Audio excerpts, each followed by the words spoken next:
We are rolling. Hey everybody, welcome to another episode of the Creative Businessmen. Today we have Melyssa Ryan on with us. She's an actress and comedian here in North Carolina and a good friend. So what's up, Melyssa? Hey y'all, how you doing? Good.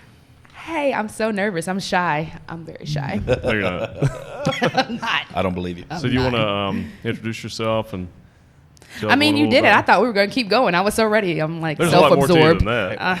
I mean, all right. Ask him where all the compliments are. You know? I know, right? So my name is Melyssa Ryan. I live in Charlotte. I'm originally from Brooklyn, but I've been in Charlotte so long. But I'm an actress, comedian. I've been doing comedy, and next month it'll be 3 years. And Awesome. I do nails during the day, and I try to sneak my way on set. So I do nails for movies and commercials. Awesome. Yeah, it's fun. I know your comedy career was taking off before COVID happened, right? I mean, I was actually on it. Like, things were happening for me, Yeah. and then COVID was like, hell no. No, it's not happening for you. Like, I'm happy I didn't quit my job, though, because I was going that route, and I was like, Yeah. and then COVID happened, so I'm like, yeah, I don't have to quit my job.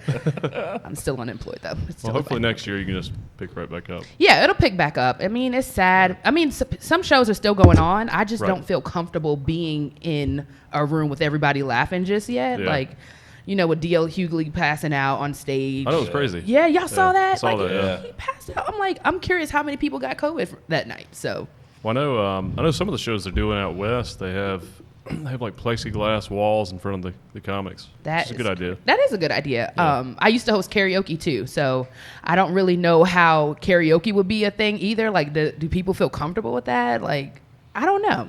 Yeah. How about you guys? Do you feel comfortable with all of this? Neil, because you've been on stage, right? Yeah, we've been doing open mics in Greensboro Yeah. with it's just comics only. Okay. And we all have to wear a mask. So you Okay. have 10 comics, sit at your own table, and then when you perform with the mask on. So it's not the same as normal, but it's still fun. And That it's- sounds fun. And for me, being new to it, it's good. That's how all of my shows are. It's only comics there, like no audience. yeah. No, I'm kidding.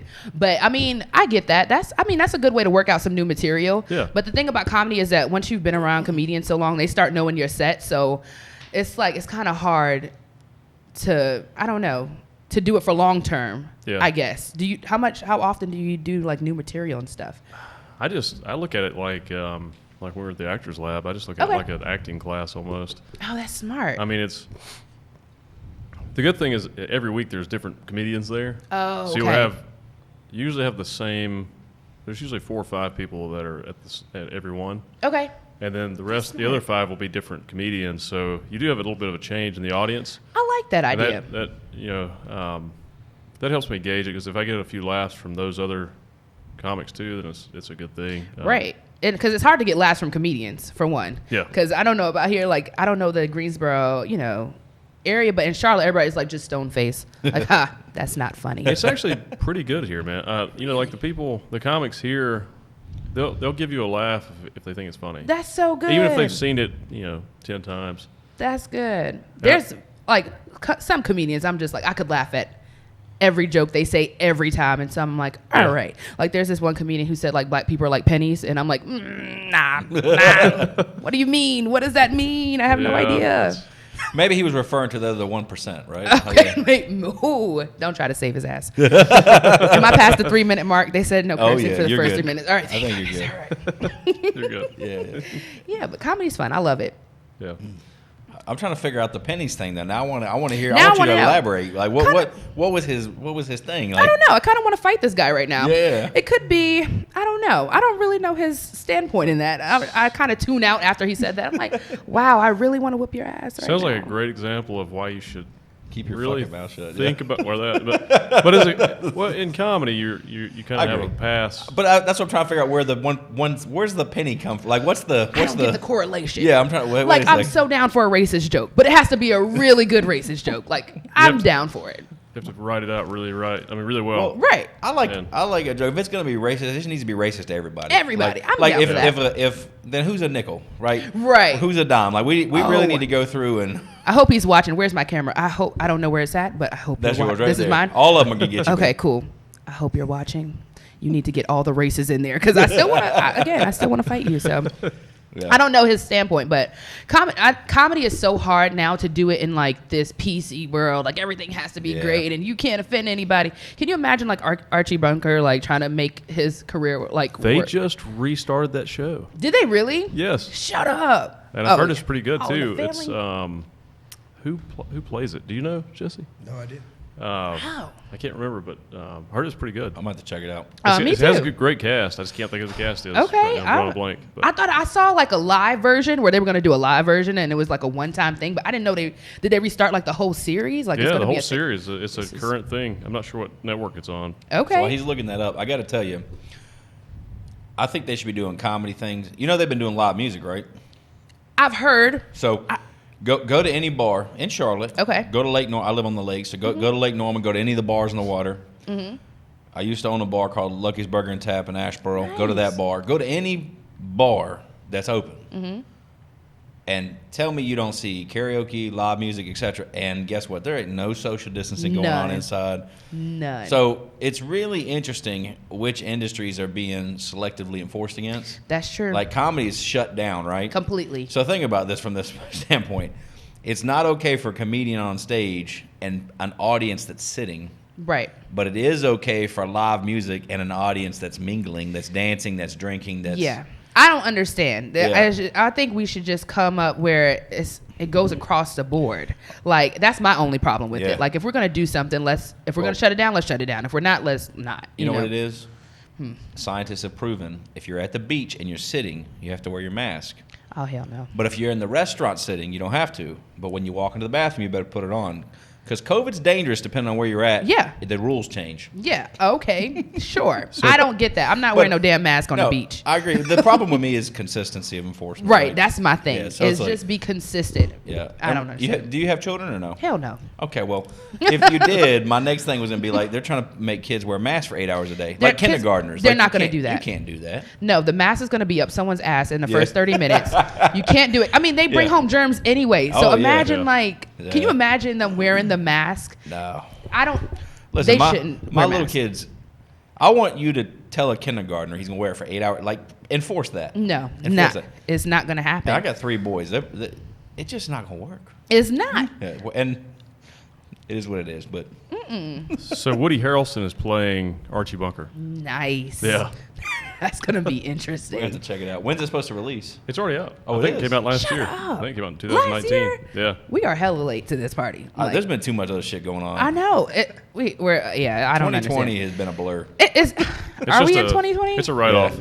Yeah. Do Yeah. that. We'll just skip this year. Exactly. We're gonna tell our kids this 2021. never happened. Like it went from 19 to 21, and that was it. You know, I was looking forward to this Lie year. to them about their age. Exactly. Yeah, yeah. Actually. Actually, you year. didn't. Dad, I'm turning 10 this year. Nah, bro, you're No. 9, bro. Right. Yeah, you were yeah. born in a leap year, and then this thing Yeah. happened, and then like the world We ended. just leaped the year. Yeah. Exactly. We were Oh, done. Done, bro. You know, I knew this world was gonna go to shit the minute Kobe died. Yeah. Oh. I was like, Oh yeah. oh wow, this year is gonna go crazy because I mean it's Kobe Bryant, and All right. when he died, I was like, all right, Yeah. Yeah, we're all fucked if he does. yeah, if he died, like he's Yeah. the only, like he's the most neutral guy, like That- everybody loves him. That Yeah. makes you So- feel human.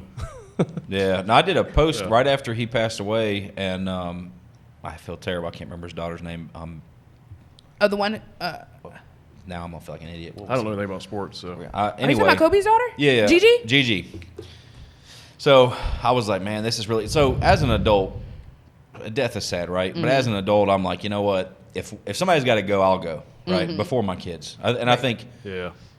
I honestly, to some extent, would rather it be me before someone else's children, right? If I have the ability to prevent it. That's brave. I'm like, Yeah. get the hell out the way. I'm going first. Like, that's very. But so I think it was sad that Kobe, but the children too. Like for me, it was just like, what the Yeah. hell? Like it just really hit home. But I agree, Kobe was extremely neutral and liked Yeah. by a lot of people. So I think that broke everybody's heart. I feel like the Yeah. world ended that day, and That we're was just rough. living in this alternate reality. Yeah. Like, it doesn't feel real. We're saying Kobe died, and it's weird because I had a lot of death in my family. Like my ex-boyfriend just passed away, my uncle passed away. sorry. Thank you, but it's so weird. You can't even grieve properly because there's like the funeral homes aren't doing like Yeah. funerals, and Yeah. you're still trying to keep this upbeat personality. Yeah. It feels like I'm just going through life and like. Are we wearing masks? I mean, this Yeah. is kind of how Handmaid's Tale started. I'm just saying. Yeah. that's true. This is weird. This is getting is really very weird. true. Mhm. So Well, for the audience, we're a long ways away from each other. Oh, Yeah. And he We and I are. are together all the time. So Yeah. He's we've like, been tested. He's like pretty family, and recently. we get tested too regularly. Yeah. So, because I'm not living my life, I'm not even gonna. I'm being safe for others, but at the same point, I'm living my life. I'm the world. So everybody wants everybody on lockdown, but they still want their food delivered to them, right? That's true. Right. So there's going to be interaction. There's going to be stuff, and I get it. And I'm not. Whatever your beliefs are, that's great. But at Right. the same point, some people just got to get out there. I'm not going to let my kids starve. Right. So I got to that. get out and do what I got to do. Right. Yeah, and as far as the kids in school thing, I think this is a great opportunity to take advantage of technology. Yeah. Keep Yeah. kids online, doing their classes online, and Y'all want your kids to go to school? How do you feel about No, that? they're not going. They're not going? No. well, And your baby girl's my not daughter, ready. she's starting on August the 17th. I remember when y'all were pregnant with her. Like, I know, this yeah. is crazy. But she's starting preschool, and Is it through like a church, it's a private school. private school? So they But they probably set their They- own rules. Yeah. They have their own rules. She doesn't have to wear a mask, but they socially distance the kids. Yeah. and- Okay. and Does she stuff. go like? Do they have to go like on separate days, like where? No, it's just normal. normal? Full So- day. I'm honestly not too worried about getting it because I'm healthy. I'm youngish and I'm healthy. Right. You're right. And I train and I stay in good shape. So my concern is giving it to someone that's older. Right. And kids are little germ factories, so They are.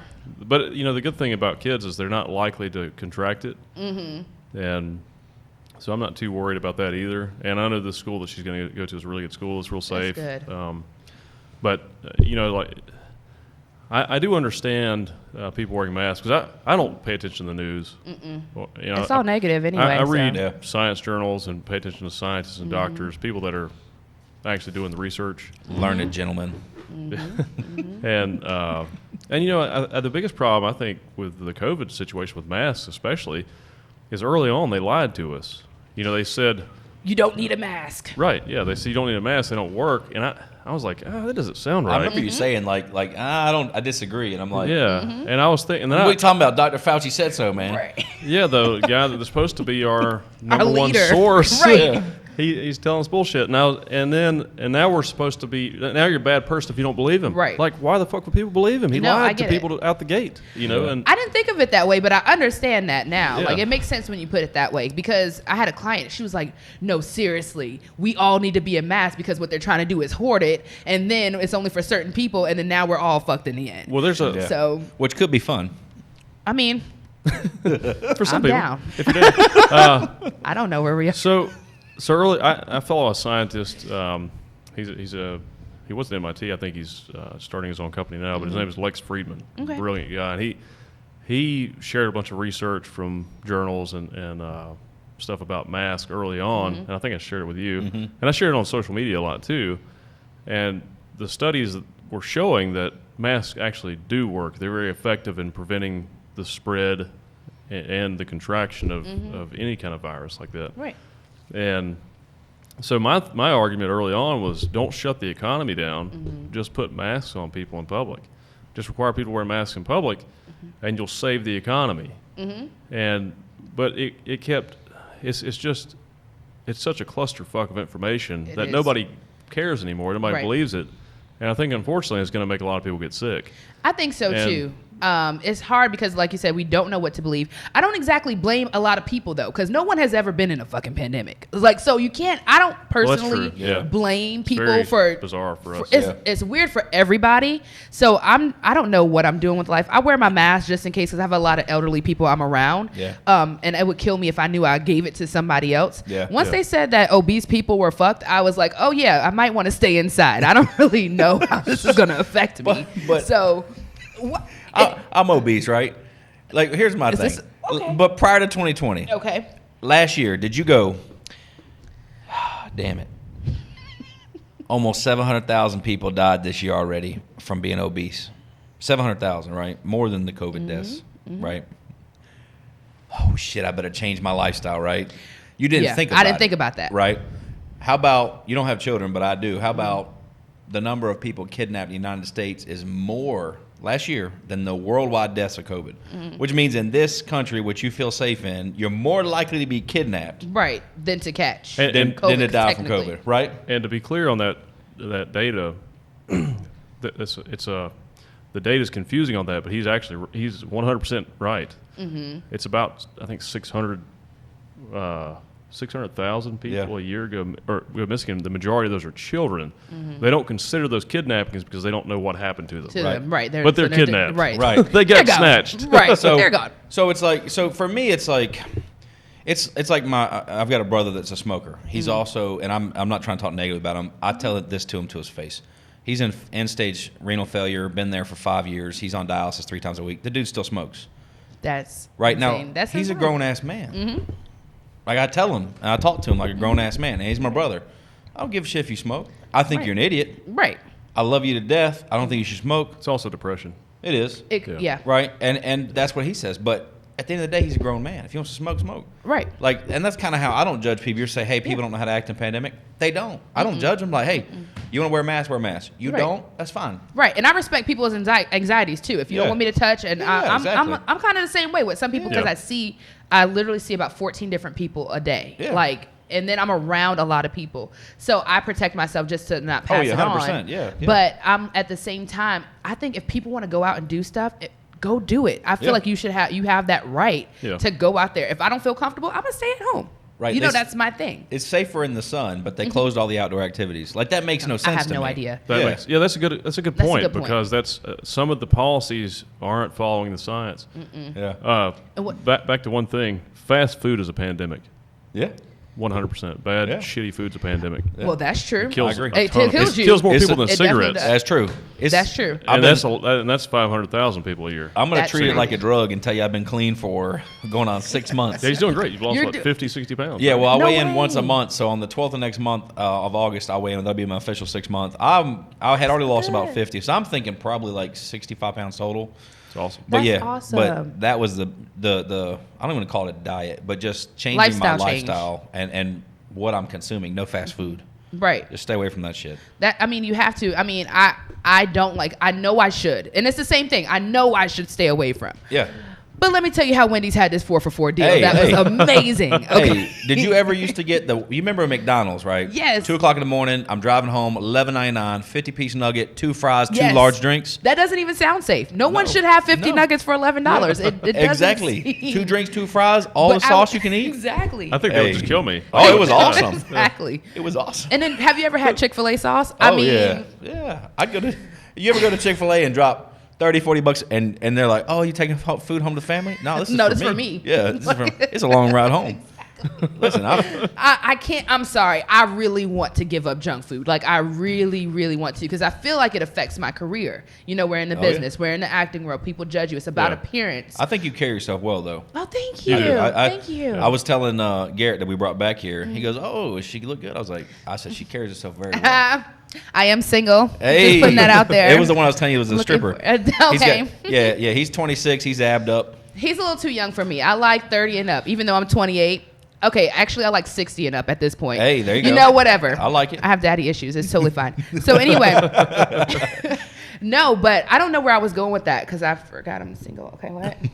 We have plenty of time. Okay. We'll come back to you. Yeah, I forgot what I was going with that. Oh, you said you wish you could, with the food, you know, it's unhealthy. Our industry. Junk That's food. Yeah. Oh, yeah. I smoked a lot of weed in undergrad. So, jeez.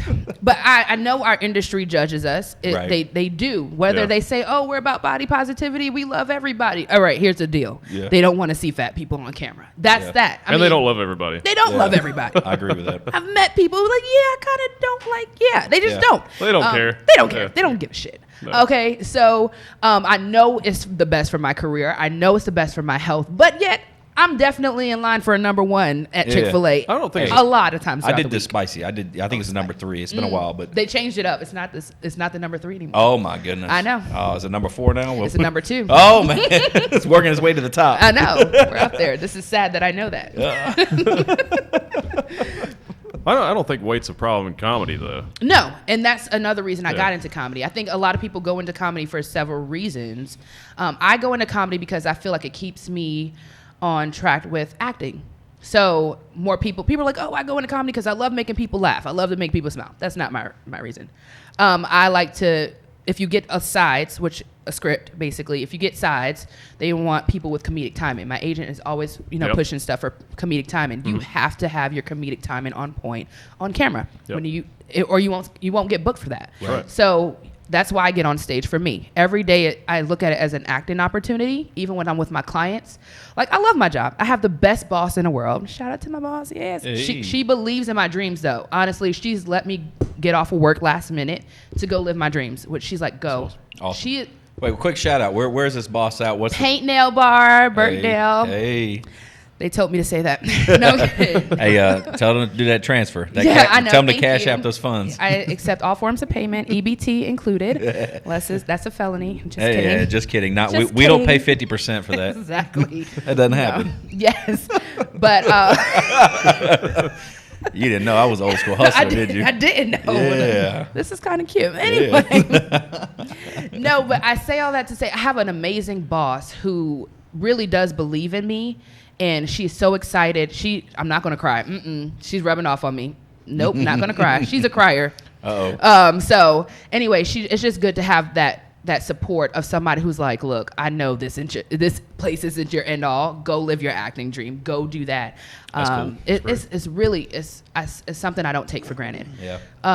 But I love comedy for that reason because they don't care. You can be whoever the hell you want to be on stage. You can I'm hoping it will lead back to acting. And that's like, I'm hoping there's a casting director who's in the audience and like, oh, hell yeah, we need her for our film. Oh, yeah. Or like, it'll just keep me on point. Thank you. I hope so. That's the main goal. So I think just keep hustling, keep moving forward. Yeah. That's it, yeah. Momentum. Sometimes the most talented people in the world don't get the shot, but I think I would tell you though, the most persistent people do. That's true. Absolutely. That's true. I've been in such different place, in a completely different place, like in life altogether. Because you have to, for me, I think you have to have multiple streams of income. I agree. I feel like you can't have one. And my mother always taught me that. She was at a job for 32 years and they let her go last year. And she has no health insurance, none of that. And she always preaches to me, you don't want to be in this position. Like she made a lot of financial mistakes. She made over 6 figures in her career, but didn't manage it properly. Yeah. So we made $100 and something $1,000, but we're living in a $300,000 home. Like it doesn't, or she paid for me to go to college, or right. She did all of that for me to make me have a better life. Yeah. But if you don't manage it properly, and this is what she always teaches me, it means nothing. It's true. So I feel like I think of that with acting. So I'm into acting. People are like, you're all over the place. You do too much. That's good. Yeah, that's what we do. Those people that want you to be normal, you need to ignore them. That's so true. Don't hate them, just ignore them. Just ignore them. Yeah. Yeah. She's my mom. I can't do that. Yeah. So anyway, ignore the bad advice. Ignore No, my mom, she with a doesn't smile. understand. With a smile, like, Mom, I love you. I love You're so you. silly, Mom. Girl. I love you to death. You the best. I mean Yeah. it. But she tells me this, but she's like, at the same time, slow down, because I do nails, I do karaoke, I do comedy, I do, everything basically. Yeah. But in my mind, it all leads back to acting. It's all related. Yeah, it's all related. Yeah. Like Yeah. I do everything I do, I want to be the best at it. Yeah. That's what I want to do. Like I did karaoke. Okay, I was the karaoke host for Cam Newton and Dwayne Wade, and I did that. Okay, I got connected in that industry, and I'm well connected there. Okay, I'm working in nightlife. I'm well connected around people who are filmmakers. I do nails. I've worked with Jessica Chastain and Vincent D'Onofrio and Kristen Chenoweth, and I'm just trying to be the best at that. So that way, at the end, they're like, "Oh yeah, I know Melyssa. Yeah. Oh, I know her on set. Yeah, I've worked with her then. Oh, how do you know her?" And I love to see that connection kind of come together. Yeah. The end goal is always acting. I don't want people to get that confused. No Right. matter what I do, my end goal is to be an actress. Yeah. I think you nailed it because you're clear about what your goals are and you communicate it to other people. Oh, yeah. At the end of the day, like most people we meet don't even know what they want. Yeah. So how are you going to get it? How are you going to get there? Right. Yeah. It's kind of hard for people. You got to have a plan. Yeah. And if you don't have a plan, you're planning to fail. I love Right. that quote. Like, it's so true. And I have a good friend, Nan. He's in, we talk about our goals, but it's okay if people don't understand you. People don't have to understand where you're going. Or agree Right. with you. They don't have to agree. Yeah. They don't have to. I remember before Miley Cyrus, did the whole twerking thing. Before it was with what's his name? Oh, what's his name? With the Yeah. What? the smooth. He's like smooth. Robin Thicke. Robin Thicke. Yeah. There it Goodness, is. that's his Yeah. name.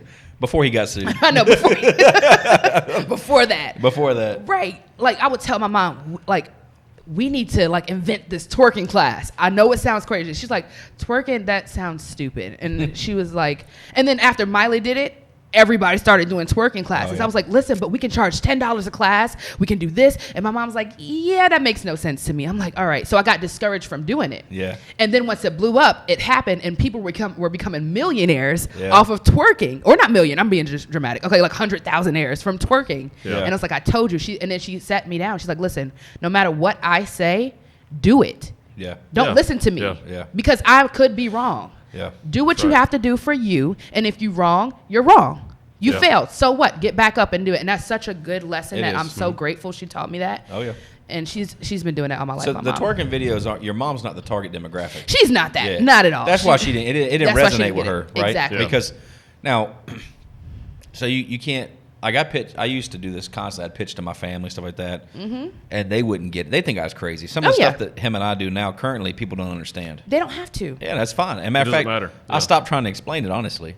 I really did. I mean, like, it was actually a freeing thing. You have to do that. Stop explaining. You don't owe nobody no damn explanation. I'd be like, if they start to if they have vastly different opinions, oh, you work too much, you do this, you're not enjoying it. I'm like, listen, I enjoy my life thoroughly. I'm very happy with who I am. Right. I know what's important to me, and I actually like to work. Right. I really do. Yeah. I like what I'm doing, right? Exactly. So that's why I do it. I good. respect what you're saying. I get it. I would be miserable if I was doing what you're doing. I'm not saying I disagree. It's just not for me. Right. And I just say that, and then I just don't bring it back up. Because You don't have to. Because if it comes up again, now I'm not going to hang out with your ass because I'm done. I'm like, I can't. It's too much. And people, they're going to shut it down anyway. Yeah. There's a Dame Dash. He's a rapper who used to be with Jay-Z and all that. He did a interview on the Breakfast Club that really stuck out to me, and he talked about there are consumers in this world and there's producers. Yep. You're right. I remember this. You remember that? Oh, yeah. It got really heated. It and did. He said a quote that still gives me chills. He said, I work hard for my last name and not my first name. Yep. And I about threw my damn phone. Oh, and listen. I was like, that I don't know where he got that. If he came up with that line is awesome. So awesome. Yeah. Because it's so true. You're not working just for Neil. You're not doing that for Melyssa. You're not doing that. Yeah. You're working for your last name so you can give it to your children. legacy. It's Yeah. your legacy. Yeah. That's what you're working for. And when he said neither one is wrong, you can be a consumer or producer. Neither one is wrong. Yeah. I just know I want to be a producer. Right. Yeah. That's my life. That's what I want to do. And 9 to 5 is not for everybody. Entrepreneurship isn't for everybody. That's right. College isn't for everybody. Yeah. Do what's best for you. Well, yeah, exactly. There's people out there, and I don't want to immediately go to like a minimalist, but if you think about somebody they don't need the big house, right? There's this tiny house movement, right? Yeah. Like take somebody like that value. They have a different set of values than I do. They are not wrong. I actually admire it sometimes. I do. Yeah. Right? It's not for me. Like, oh, I want a 300 square foot house. That's okay. Good. I like my 9,000 square foot house, right? Exactly. Like, I mean, I get it. I'm just, No. I mean, was about to say. however big it is. But the Right. point is that I'm not trying to get the smallest house possible. Right. That was never my goal. No. They're like, oh, big houses are going away. Great. Maybe they'll go on sale, buy a bigger one. Right. That's what I like. That's so true. That's what I like, you know? You like what you like, and Exactly. nobody can take you from that. Like for me, I still live at home with my mom because she's helping me. She's like, why move out into an apartment? Stay here, build. When you move out, go into your own home. So it's ownership. Yeah. And she teaches me that. I like your mom is a smart lady. She's so smart. She's intelligent. I like her. She's so Shout smart. out to your mom. Shout out to Donna. Hey, girl, hey. What's up, Donna? What's up, Donna? Let me show you a little double bicep here. I'm working on it. He still got time. Don't worry about that. It's all right. It's all right. She's single too. No, but I admire my mother so much, and she talks about, dang, I failed at life. I look at other people. She says that all the time, and it drives me insane. You didn't fail. You made some errors, but you didn't fail. Yeah. You did what you thought was best at the time, and it Yeah. really makes me sick when she's like, I just failed. You didn't fail. No. You raised a daughter. You put her through college. You took literally out the hood, and you put us in the suburbs. You bought a $40,000 car. You did what was best. I was Yeah. gonna say, look at you too. I mean, she did well. Oh, Thank yeah. you. You're, Yeah. you're evidence of her not failing. Thank Yeah, you. absolutely. She would disagree, but no, I'm kidding. That's my best friend, and I will say my mom, she gets on my nerves a lot. Let's be clear. But You gotta give your mom some slack. I give my mom a lot. Hell yeah. You know what? If anybody's gonna get away with something, Yeah. is mama. mama. Yeah. And I talk about her often. I know people are always so sick of me talking about her, but she's literally in my brain all the time. Like, save all your money. Even when I go to work, I save all my tips, like my cash tips. and I only live off of the, the money that I have, because I want to be rich. I want to have a 6-figure income. I want to be like you guys. I want to be like y'all, I want that so bad. I want success, and I'm hungry for it. I think about it every single day to the point I start waking up at 5 a.m. in the morning. I'm hungry. Now I'm up at 5 and I'm going for my walks now. I'm starting to have my smoothies in the morning. You got to think different. You got to maneuver different. Yeah, so. I agree. You ever listen to E.T.? No. What's E.T.? Look up E.T. on YouTube. Okay. Eric, he's a hip hop preacher. Okay. But anyway, Eric Thompson. Yeah, I feel like I heard that name. Yeah, he's awesome. He's got some lines in there that I think would be really, really motivational for you. But there's a couple ones he's really famous for. One's about being successful. When you want to, and I'm just gonna. The snapshot is when you want to, as bad as you want to breathe. Yes. Right. When you want to be successful, as bad as you want to breathe, then you'll be successful. But the obsession you're talking about, it's obsession over a period of time, and consistency is. You don't have to win every day. You don't. But I think you need to win the majority of them. You do. Yeah. And what's funny is you raise your own bar. Yep. Like over time, like you're checking boxes, right? Okay, hey, I'm getting up, I'm doing this, I'm getting my mind right, I'm doing this, right? You start doing these things. Some of them just become second nature. You're not even thinking about it anymore. And then you're adding more things. And before you know it, people that you've maybe distanced yourself from or haven't seen in a while, you come back a year later or 2 years later, and all of a sudden you're drastically in different positions, and they're like, "What happened?" Right? And for you, it was so many small changes you didn't see it, but over a long period of time, you go, "Wow, I've really improved." Right? I felt that. That was on a person. That's so true. Yeah. Because when I see some people that I went to high school with, not saying that they're doing bad, they're doing great, but we're just in different mindsets. I don't think the same way. I don't want to be out I used to be out till 6 in the morning, like partying hard. I don't want to do that. I got to be up at 6 now. You know. Yeah. I just don't want to do certain things, and I just think about in my life, I don't know about for you guys, but how certain things align just the way they're supposed to. It almost gives me goosebumps. It's crazy. I got fired from my first nail salon job. They let me go. She was like, "Look, this isn't going to work out," because I did not want to pass up the opportunity to work with Kristen Chenoweth. I'm like, nail salon job, Kristen Chenoweth. She's like, "Yeah, I don't know what you have going on, but it's just not for me." Like, she was very weird about it. And I was like, you know what? The energy isn't even right here. Like, I feel like I'm dragging myself.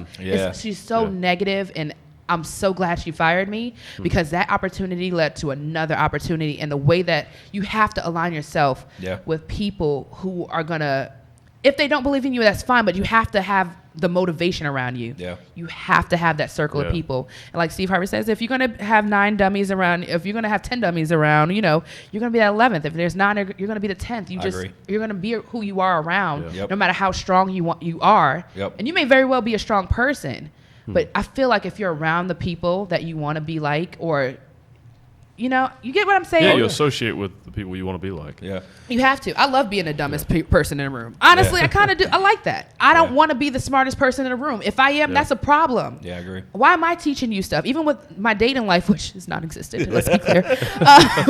I really hate dating men who I have to expose to different places. Even if we're going out to a restaurant, why do I have to always expose you to stuff? Yeah. I don't like that. Yeah. Put a challenge up, Well, back to what you're saying about being different too. I think people like us, the things that you want are not normal things, and they're always on your mind. I think because everything in reality is from an idea, right?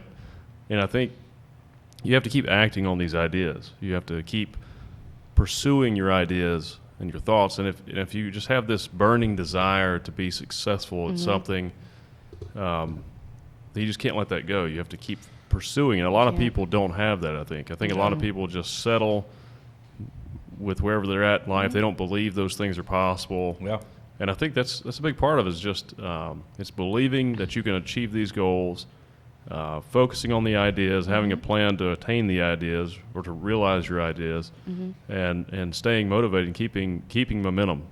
Keep pushing forward. And I think this may have been your year before all the crazy stuff with COVID happens. I see you on social media, and I follow you, and I know you were performing shows every night, like what, 5 to 7 days a week. Yeah, about that. Yeah. And so I knew you were taking off, and comedy. I mean, to me, I don't differentiate stand-up comedy and acting from each other. They're kind of the same thing. They are. They're both performance art. And I mean, comedy is a little more ambiguous in a lot of ways. But I mean, I got into I started doing stand up just to work on my comedic writing, Right. and That's timing, awesome. and then I just really enjoyed it, so I kept doing it. That's so cool. And now it's like, well, I'm going to just keep doing it if I can get good at it. You know, I'll just keep doing that too. And honestly, at this point, I don't really like acting more than I like the comedy. I like them the same, and the writing. To me, it's all the same thing. It is. And I, you know, even with business, I've said this before. Even in business, I look at business from a creative perspective. You know, and I just feel like that's a better way to do it because it gives you better ideas. Oh, it definitely does. So anyway, I don't know where I was going with that, but No, I get what you comedy is business. It is. It is 90% business. Yeah. oh yeah, 10% talent. We learned that. Shout out to Joe Pays. Like in the Comedy Zone class, you learn that. It's all about business, how you carry yourself, what you do in your everyday life. You know, it's all business. Nobody wants to work with someone who has a bad attitude. I agree. yeah. You're not performing It's at that point. Nobody Yeah. wants to work with negative energy. I agree. You have nothing positive to say. Every time I see you, how you doing? Oh, life's hard. Yeah. Well, that's emotional intelligence. It is. Yeah. Yeah, it's very You have important. to read the room. Is what Yeah. you tell everybody. Yeah, Read oh, the yeah. room, and that's what a lot of people don't do. You know, they don't.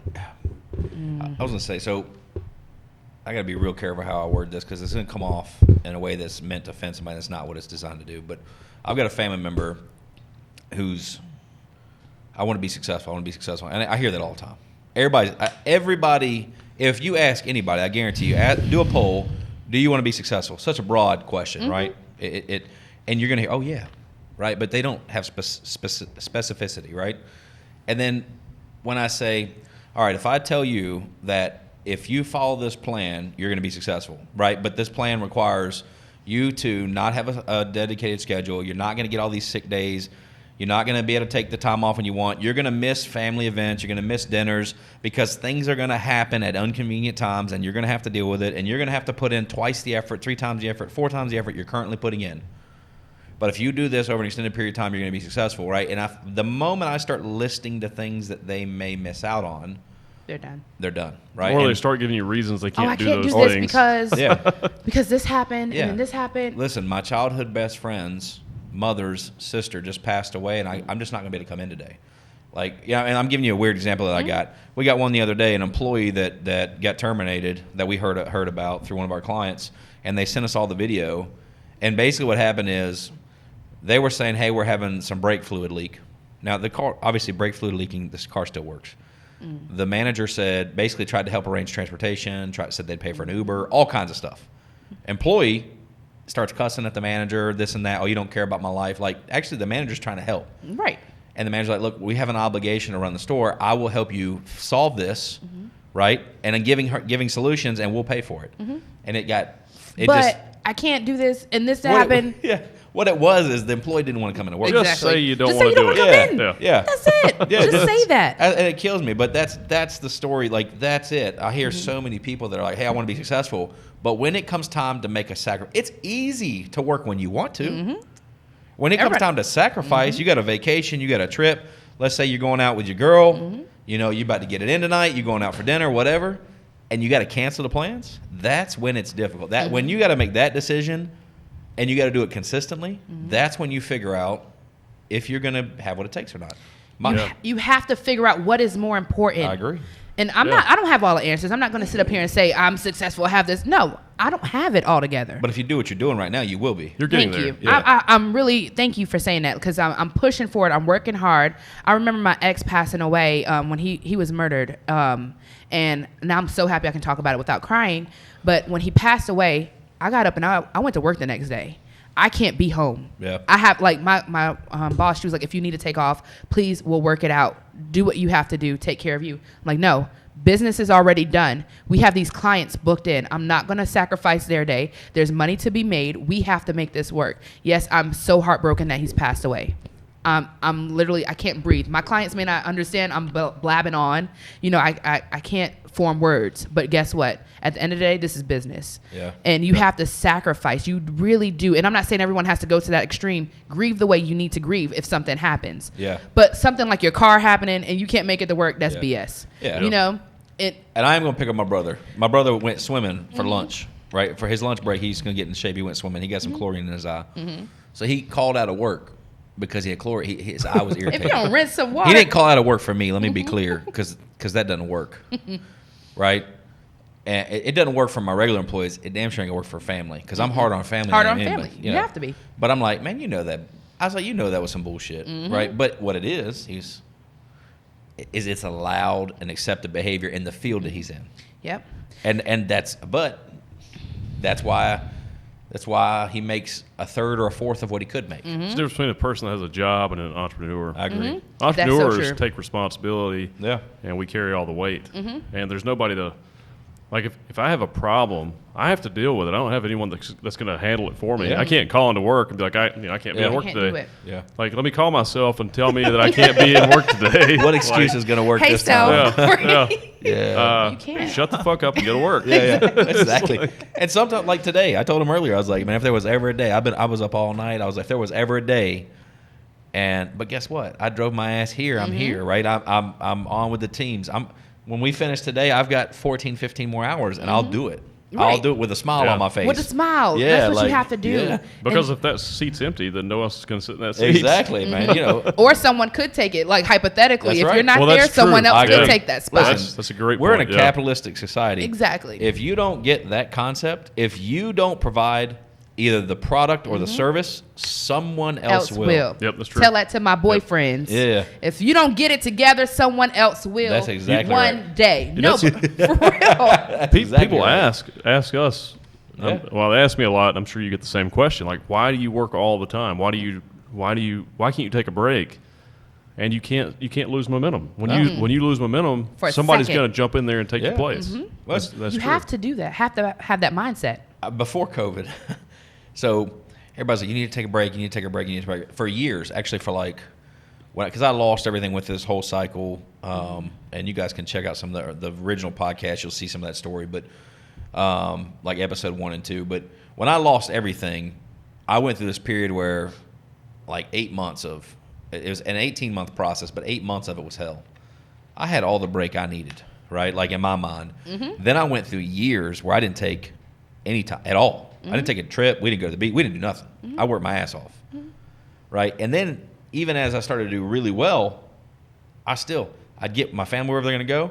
I'd get them settled in. I'd hop on a plane. I'd fly back to work. I'd work for a couple of days. I'd fly back. I'd do some stuff. I'm still working while I'm there. Like I was very reluctant to take, and everybody's like, when are you going to take a break? You take a break. I'm like, listen, the world will tell me, this is pre-COVID, the world will tell me when it's time to take a break. Right now there's opportunity, and I got to work while there's opportunity. When there's an opportunity to earn, you got to work. You never know what's going to happen. Exactly. And COVID is here to show you. Yeah. You never Right, yeah. know. Who the hell thought we would have ever been in a pandemic? No, never. I thought we were past this. There was With like technology. What? There was maybe like But they're about to unveil some aliens or some shit too. Yeah. You know, I believe in This aliens. year just can't get any more weird. there. You know what it is? This year's been so fucked that they're like, okay, we can tell them about the aliens. this Exactly. year. You The know New what? York Times. The New York Times just released an article that says they may have alien spacecraft at the Pentagon, or the Pentagon may own or have possession of some type of otherworldly spacecraft. This is Yeah. crazy. So they don't want to call it alien, otherworldly. Otherworldly. I don't think Yeah, anybody gives a otherworldly. shit though. I don't Yeah. think people care. No. I think if aliens landed on the White House lawn this year, people are like, It's 2020. 2020. whatever. Hey. Whatever. What was that? Back to the Future. Have you seen the meme where it's the Back to the Future meme? And he's like, anywhere, don't touch 2020. Yeah, Anywhere yeah. but 2020. Exactly. I'm like, this is the shit right here. I live for the memes. Yeah. Keep the memes coming because that Yeah. is hilarious. I like the one where the aliens are watching TV and they're looking at Earth and somebody's like, look at this shit. And I'm like, that's genius. It's killing me. Like some of this shit, I'm like, this is awesome. This is hilarious. Like people are so creative. Yeah. I think that's the one thing, and that's another thing that pisses me off. Like people are so creative. Like you can be using this for money. know. Like you are Yeah. doing Well, some stuff people that- are. Some people people are, and which Yeah. I admire that though. Yeah. But a lot of people aren't. I'm like, how do you know how to Photoshop certain things? Yeah. Like, you know how to make this. Like, you are really creative. You have a 6-figure talent, and you're not even using it. And No. I'm like, come on. And they're making $10 an hour somewhere. somewhere. I'm Yeah. like, you are so talented. And You don't they're even like, see it. I'm trapped in my job. I'm like, okay, well, what are you doing when you're not at the job? Exactly. Right? We talk Right. about Yeah, what are that's you true. doing for your Yeah. second 8-hour shift, right? You have well, I to. get home, I'm tired. That doesn't matter. All right, go keep your job. Just over broke, as my dad would say. J-O-B. Keep your job for now. And when you're not working for someone else, you need to work for yourself. You have to. You got to put Yeah. the effort in. You are a business. I agree. That's right. You personally are a business, and you have to Or you run can it be. that way. Yeah. Yeah. Before we get too far away from it, I know I threw that distraction in there, but Yeah. I appreciate it. I But appreciate when it. you're talking about losing everything, I think the difference between an entrepreneur and a regular person that loses everything is when you're an entrepreneur and you lose everything, you don't stop. Yeah. Yeah, 'cause you never stopped. No. You were negative $2 million. You never stopped. Yeah. That's Let's say that I had 10 million. I lost all 10 million plus 2 million. Wow. So I lost $12 million. Wow. 4.3 million. It was a lot more than that, though. It was. Well, that was liquid. Worth. Yeah. That was liquid. Well, in theory. But here's something else be too, you.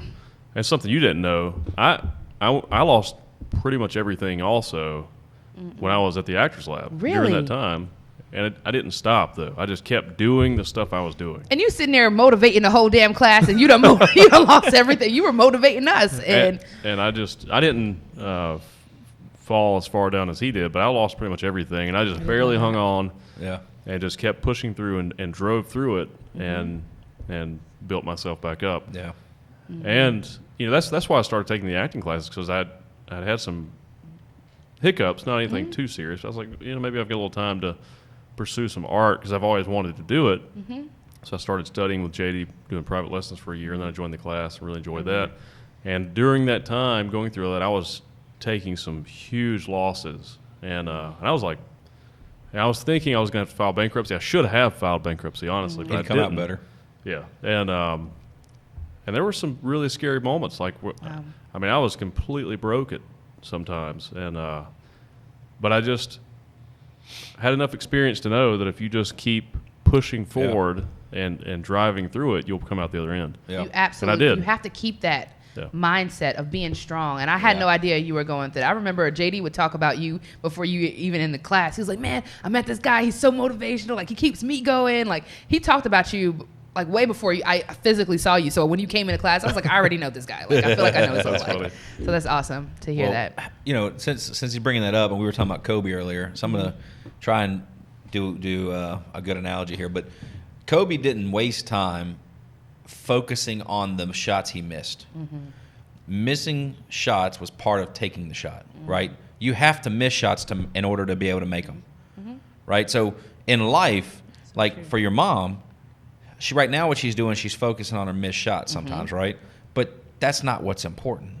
The fact she was willing to to attempt a shot and be willing to miss it Exactly. is what's important, and it's the ones that she made. Like Yeah. like you said, getting out of the area that you lived in, going to the school, putting you through school, the car, the lifestyle, etc., the home, providing that safety net, right? Those things are shots that she made, and she did a very, very good job. And that's the thing, like for me, missing shots is part of it. So people that are outside of our box, if you have a temporary failure, they're, oh man, they want to, everybody and their mom wants to jump on the bandwagon sure. when you fail, right? Of course. What they don't get is it's part of the process. It is. Yeah. If you learn to expect it, it's just part of it, right? Like you're not gonna win everything. You're not gonna bring your best every day. You're not always gonna nail it. You're not always gonna get the contract. You're not always gonna close a sale. You're not always gonna show up and perform, right? You're not always gonna handle every conversation the right way. There are failures. It's built in. Yeah. So if you accept that, Learn not to be scared of it. no, man. Who Actually, cares if you fail? and if you guys in comedy with stand-up comedy, think about it, you go up and tank. Right, I haven't experienced that yet. I think I'm fun. gonna do it, but I bet you learn something from it, right? Yeah. Even if you just learn what not to do.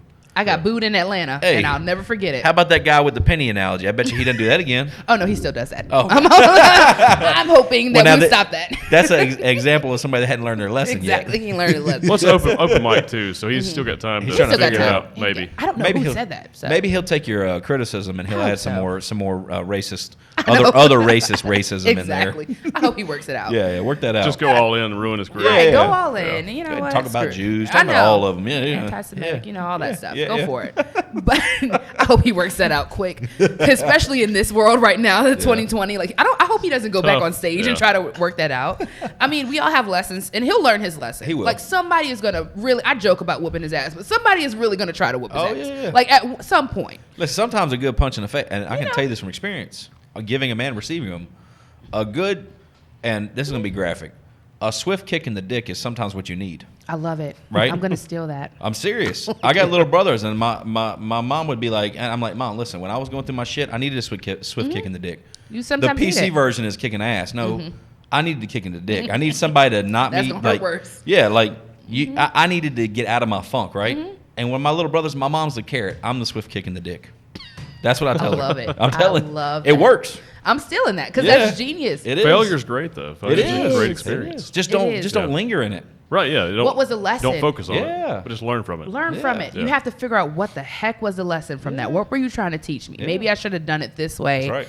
And I'm big on universe. I'm big on manifestation. Like I feel like if you speak it, I really do believe I speak it every day. Yeah. I go outside with my plant Jade. We sit there and we talk like, what are your goals? Write it down. How you can't just write it down and do nothing. Yeah. You have gotta to act actually on it, too. work. And Yeah. I really do believe that one day it will come true. And it may seem like forever. Oh, yeah. It may seem like It- it's never coming. Yeah. Because that's what it feels like for me. I'm going to be honest. That's what it feels felt like for me the first Yeah. time and the second time I made money. See? I'm telling you. And that's good to hear. Well, for me, I'm sorry. Oh, like, no, it's motivation. It feels like it's never going to happen.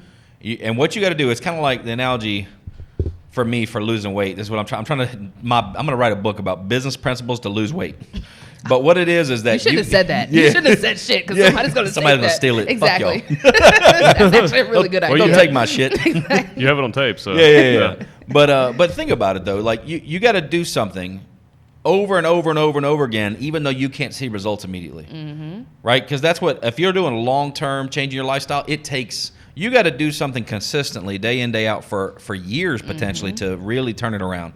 Exactly. Right, that's hard. People quit in the first week, the first night, the first month because they don't see results immediately. That's business. Well, that's why I've true. always said you have to make it a lifestyle. Yeah. Whether it's your health or your You always say that. business Yeah. ethic, all those things have to be part of your lifestyle. It has to be a routine. It has to Extended be. period of time. You have to drill it into your brain so deeply that it becomes autonomous. Yeah. That it's just what you are. Yeah. Right. It has to be that way. And I really should look at weight loss as a business. I really don't. But it's so Yeah. true. You have to be consistent. I'm like, man, I only lost 5 pounds. But damn it, I lost 5 pounds. You know like a I trick? need to really change that mindset. Yeah. And I think for me, that's my issue. The scale was really, especially the first 3 months, I figured out that, and this we're going to go the other way, but check this out.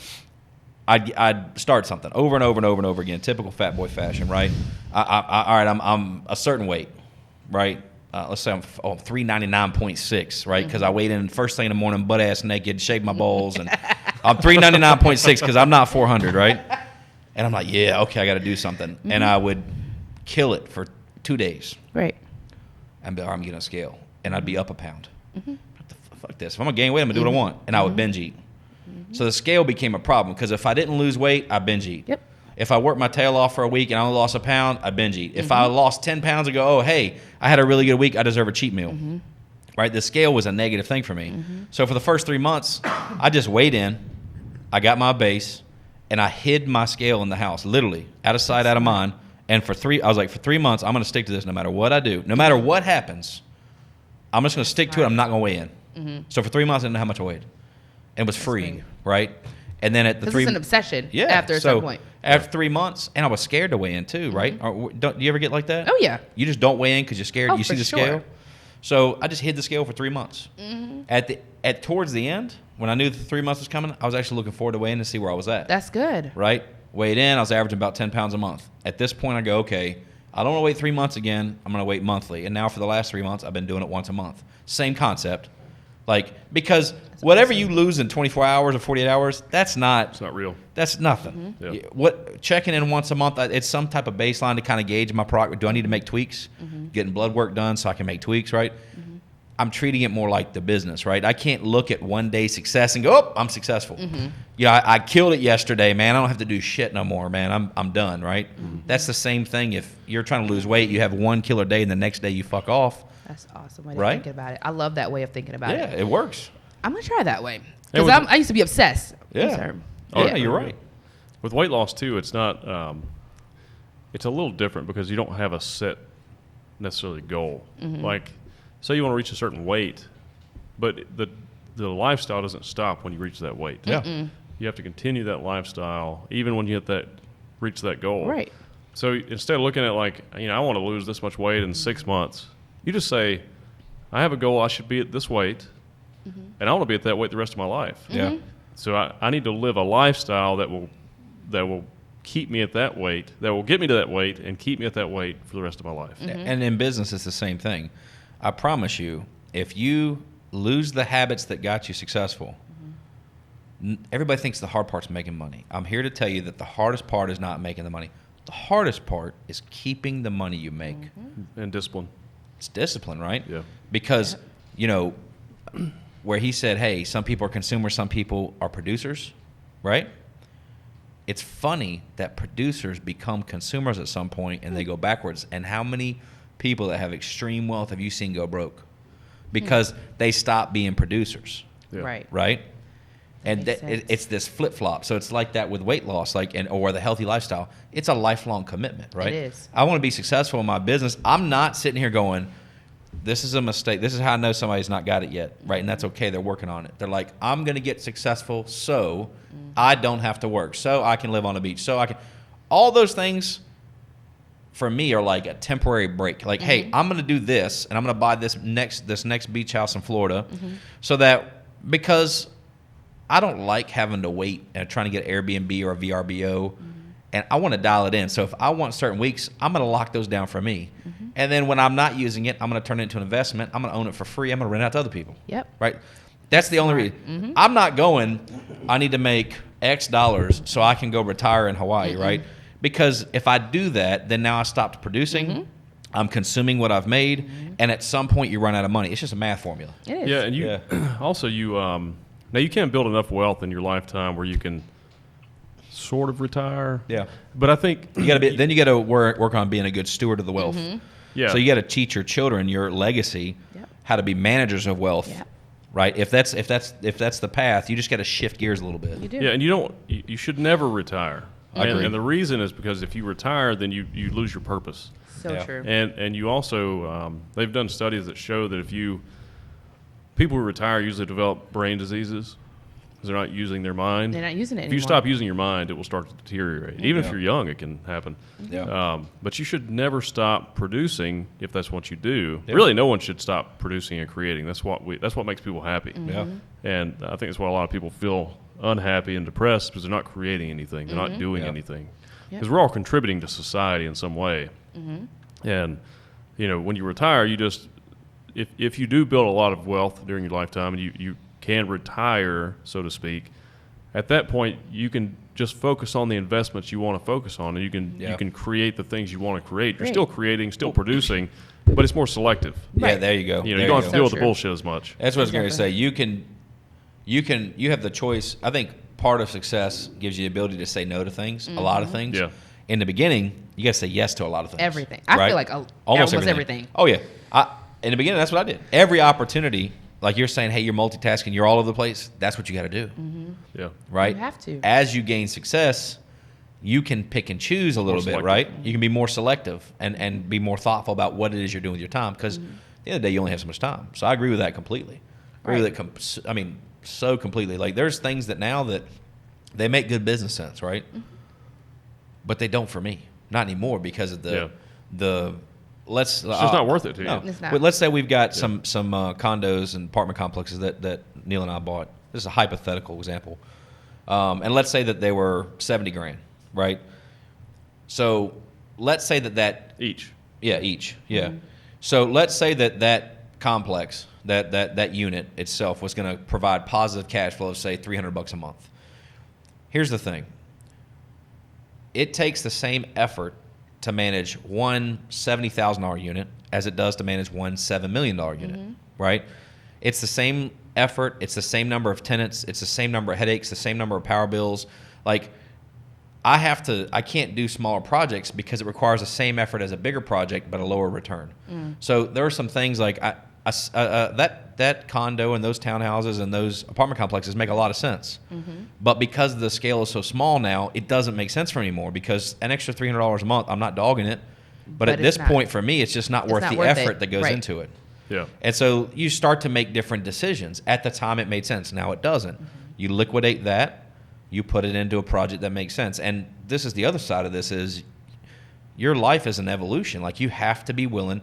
You literally, if something changes, everybody thinks they're going to panic. No, just change with it. Figure out what happened. Maybe you missed it. You were sleeping. Okay, something has changed. What do I need to do now? You have to adapt. You have to adapt. There you go. Yeah. And I just want to, I don't want to put out there that this is possible for everyone, because a lot of people, it is possible for everyone, but some people don't know that this is like they can do this. A lot of people weren't taught that you can do anything in this world if you put your mind to it. That's or right. like a lot of people don't know, like I don't have financial literacy. Yeah. You know, I don't have, I know what business I want to have. I don't know what the heck. I have this great business idea. Yeah. I don't know what the hell to do with it. Yeah. So now it's sitting because I don't know about loans. I don't know about business plans the way I want to. I don't know the right thing. So Call me. okay, really, thank you.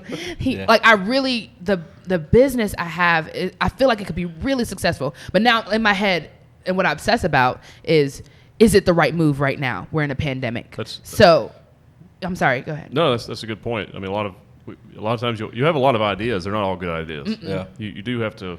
I have some great ideas, I think, Weigh and then your I ideas. soundboard it off him. This is the other thing you need. You need people you can soundboard off. Now, listen, family's fine, friends, support system's fine. You need people, though, that are trying to do the same things you're doing, like as far as be successful, that you can soundboard off of so they can keep you in check. That's true. Because So he's my not plus size afraid strip club, can I do that? I like plus size strip club. I wanna do that. But here's the thing. Here's what I would tell you if we were going to do it. I don't think it can be plus size strip club every night. No. Right? One night. Exactly. I think you got to go one night, 2 nights. I think it's a theme, right? And I think you get that following, right? Let me give you an example of what you just, when you said plus size strip club, what popped in my head, there was this girl that had this idea. I'm not going to say her name, but her thing was pajama night, pajama party night, right? Like, listen, I thought it was the dumbest idea in the world, right? But at first glance, I was like, what do you mean pajama night? What is that? Like a lingerie? No. just Pajamas. pajamas. Pajamas, right? Okay. Basically geared towards ladies only. Pajama night, relax, don't worry about wearing your makeup, kind of like this whole different thing. And I was open to it. I was like, you know what? I'm not a female. I don't understand it. She seems to think it'd be a good idea. Let's try it. And it worked. Matter of fact, that night is probably the busiest night we have every week. No way. Right? But it's a safe place for these ladies. They come in, they dance, they do different things. Like, it worked. So sometimes you can soundboard something off me or Neil, and we may not understand it, but we're smart enough to go, well, I could see how it could be appealing to other people, right? That's good. And the other thing, though, is you need somebody who can be like, I really think this is a terrible idea, and here's why. Yeah. Right. And that's the thing. People don't say why they think it's a bad idea. They're like, I think it's stupid. That's just negative people, though. That's just negative. Yeah, but that's what I'm Neil will saying. say, Daniel, That's the did difference. you consider this? Did you consider this? So he'll say, I'm not sure. I think you need to also consider this. And conversations with Neil's an example of this, and I hope I do it for him. Absolutely. It makes me think about it from a different point of view. Right? And I go, well, shit, I didn't think about that. Actually, that makes a lot of sense. You have to look at everything objectively. Yeah. It's From not all angles. I don't get offended. Yeah. Right. Like, if you got people that are always telling your ideas are great, hey, listen, they're great people. Put them in check. You need to don't go to them, because the worst thing you can do is have somebody that's a yes man or yes. Yeah, you can't deal with that. Right. That's terrible for you. I know I keep doing references, but Diddy had this one thing, Making a Band. I don't know if y'all remember Making a Band, but it was on MTV. Oh, yeah. And then he did a spinoff where he was trying to find an assistant. He came out in this ugly ass outfit. It was tie dye. It was shitty. And he was like, "All right, y'all, I'm ready for the red carpet. Tell me how I look." And he was like, "I'm fresh and tell me how I look." Everybody's like, "Yeah, you look great. You look awesome." And it was like a challenge. Yeah. So he said, no, he said, you're all fired. I don't want somebody that's going to say yes, and I look like shit. Yeah. Like, tell me Right. this is terrible. Yeah. And I was like, that was such a good lesson because It you is. don't want yes men around you. Not You at don't all. want people who are going to be like, yeah, that's great. Sure. Yeah, let's do that. You can do anything. Yeah, you can sing. Sure. Yeah. Go make an album. No, the Yeah. fuck you can't. Yeah. Exactly. You can't. That's why I always got in trouble when I was young in school and even in jobs because I would always speak up about stuff. And I would just piss people off sometimes. Oh, yeah. I mean, you got to make some people mad. Oh, I I agree. mean, You you do. can't make Yeah. every. You're not here to please everybody. Right. When I hear other people have problems with their children at school, they're talking a lot. They're doing this or doing that, right? Sometimes what I hear is a lot. That kid's going to be wildly successful. That kid's got potential, right? Yeah. Because I'm telling you, I had the same issue. I was highly intelligent, but I was bored out of my mind. And plus, no offense, I had some really awesome teachers. Shout out to Miss Houston, 6th grade English. That's how much I liked you. Miss Baxter, 6th grade science. I got a couple others. Mr. Marlowe, I'm just going to shout you out because I used to give you a hard time. But anyway, I had some really bad ones too, and they were idiots. I knew they were idiots. And when I mean idiot, when it came to their field and education, English, whatever subject they taught, they were highly intelligent. When it came to life and application and all these other things, they tried to put me in this box I didn't fit in. You You don't. respectfully mean it. Yeah, I respectfully mean they were an idiot, right? Okay, when I'm about to do some shout outs and I don't mean it respectfully. All right, let's hear it. Let's hear it. Let me talk about, there's this one teacher named Miss Mackey. She was Uh-oh. awful. I want to go on record. She was awful to everybody. And I don't think she should really be in the school system. Hey. Like, we joke about it, but there's some teachers who shouldn't No, be I in the agree. school system. I agree. Miss Mackey, Yeah. you're one. All right, let's start here. She was terrible. She would write me up for no reason. Like, it would be, like, she would literally suspend, like, try to get people suspended. Like, she was literally terrible. But I did have some good teachers. Miss DP, Miss Allie, there was Miss Edmonds. All had really good teachers. But one specific teacher, Mr. Irwin, called my mom and he said, hey, I think she's just bored. She's failing because she's bored. Yeah. She needs to be in honors classes. And he said, go to the principal, put her in honors classes, and don't take no for an answer. They did not want to put me in honors classes because I had D's, I had F's, I had C. yeah. You know, I had bad grades. Yeah. They put me in honors classes. My grades changed. Again, goes back to who you were around. I was going to say, it's also you Yeah. change your environment. And change an environment. But Yeah. my thing is, my teachers, I talked a lot. If I like to talk, that's Me my too. thing. I get in trouble all the did time. too. All the Yeah. time. But Yeah. my thing was they would move me across the room and I would like, hey, what's your name? I never met you before. Oh, Hi. exactly. Hi. Like, I'm going to relocate him. This exactly. person's quiet. It didn't work. I'm like, hey, what's your name? Okay, let's talk to everybody. Like, you know, I didn't care. Yeah. That I mean, I was friendly with everybody. You know, I didn't have any problem. But Mr. Irwin, he said, please do not take no for an answer. I see something different in Melyssa. And I don't know if you've ever heard this before, but you really need to put her in honors classes. She's bored. And Yeah. people take it as acting out. People take your curiosity. Right. Yeah. Miss DP, she told me that it's not that you're bad, you just have a lot to say. Yeah. So what she would do, instead of me talking so much, here, pass out these papers for me. Melyssa, come write this down. Write this, Oh, for yeah. this. Oh, No, yeah. so she Busy. changed it. That's a good teacher. She's Yeah. such a good teacher. We're Yeah. still friends to this day. She changed. It's Yeah. not that you're bad. You just want to be active. Right. And it takes certain teachers, like how you're saying, to Oh, yeah. make that. And so I hate when they want to put kids on medication for Yeah, I hate that. ADHD. Yeah, we don't do and that bullshit. stop Yeah. diagnosing these kids. They Yeah. don't need that shit. No, I agree. They need attention. They need Yeah. discipline. And sometimes a swift kick in the dick. A swift Miss kick- Carol, shout out to you, positive. Jay Carroll's mom. You were one of my favorites. Yeah. What that's is awesome. the medicine they take? It's Ritalin. What's the other one? I know what you're talking about. Adderall. Adderall. Have you ever taken Adderall? Oh yeah, in undergrad. A friend of mine gave me an Adderall. I was like, "Holy fuck, Hell this yeah. is crazy!" Like, You bounce. I've I used to never take had those one, after. yeah. Oh please. it's I've never had one. intense, man. Oh, yeah. I was like, "How do kids take this?" Oh yeah, I used to take it after hangovers I if thought I I was needed gonna to be die. I was gonna productive. have a heart attack or something. Because you're so pumped up. I was from, like, "Ah!" And I couldn't stop doing stuff. Basically, the was- child was- version of cocaine or something. What are we Yes, talking that's about? exactly what I've never done cocaine, but probably. That's exactly what I think it's like meth or something. It was like, I mean, I was on it for like 16 hours straight. damn. Oh yeah, you would. I The would next take, day, I feel like shit. I was like, God damn, what was that? What happened? I can't do that shit, man. I'm already on it 20 hours a day. No. When this Yeah, shuts it off was- finally, Too much. I'm not Yeah. gonna say what I do at night to make sure this shuts off, but I do that at night to make sure it shuts so I can go to sleep. Adderall would not be good for me. It will No, it not would not shut be. off. No. You You're don't. like, oh, make it stop. It's too much. It's like, I'm going to do this. Yeah. All right, let's I do think this. I'm already that way anyway. Yeah, exactly. That's Yeah. what I'm saying. So Yeah, it just- just wouldn't. So if you do that, if you already have that personality and then you Yeah. take an Adderall, I would literally take those if I had like a really bad hangover, and I would take an Adderall to bounce back the next day just so I could operate. It was awful. Like, I don't do that anymore. I miss that life. Oh gosh. But yeah. There's some things I miss from the party days, and there's a lot of shit that I don't. I know. Because I would work my ass off. We always worked. But when I was younger, I also played a little harder, right?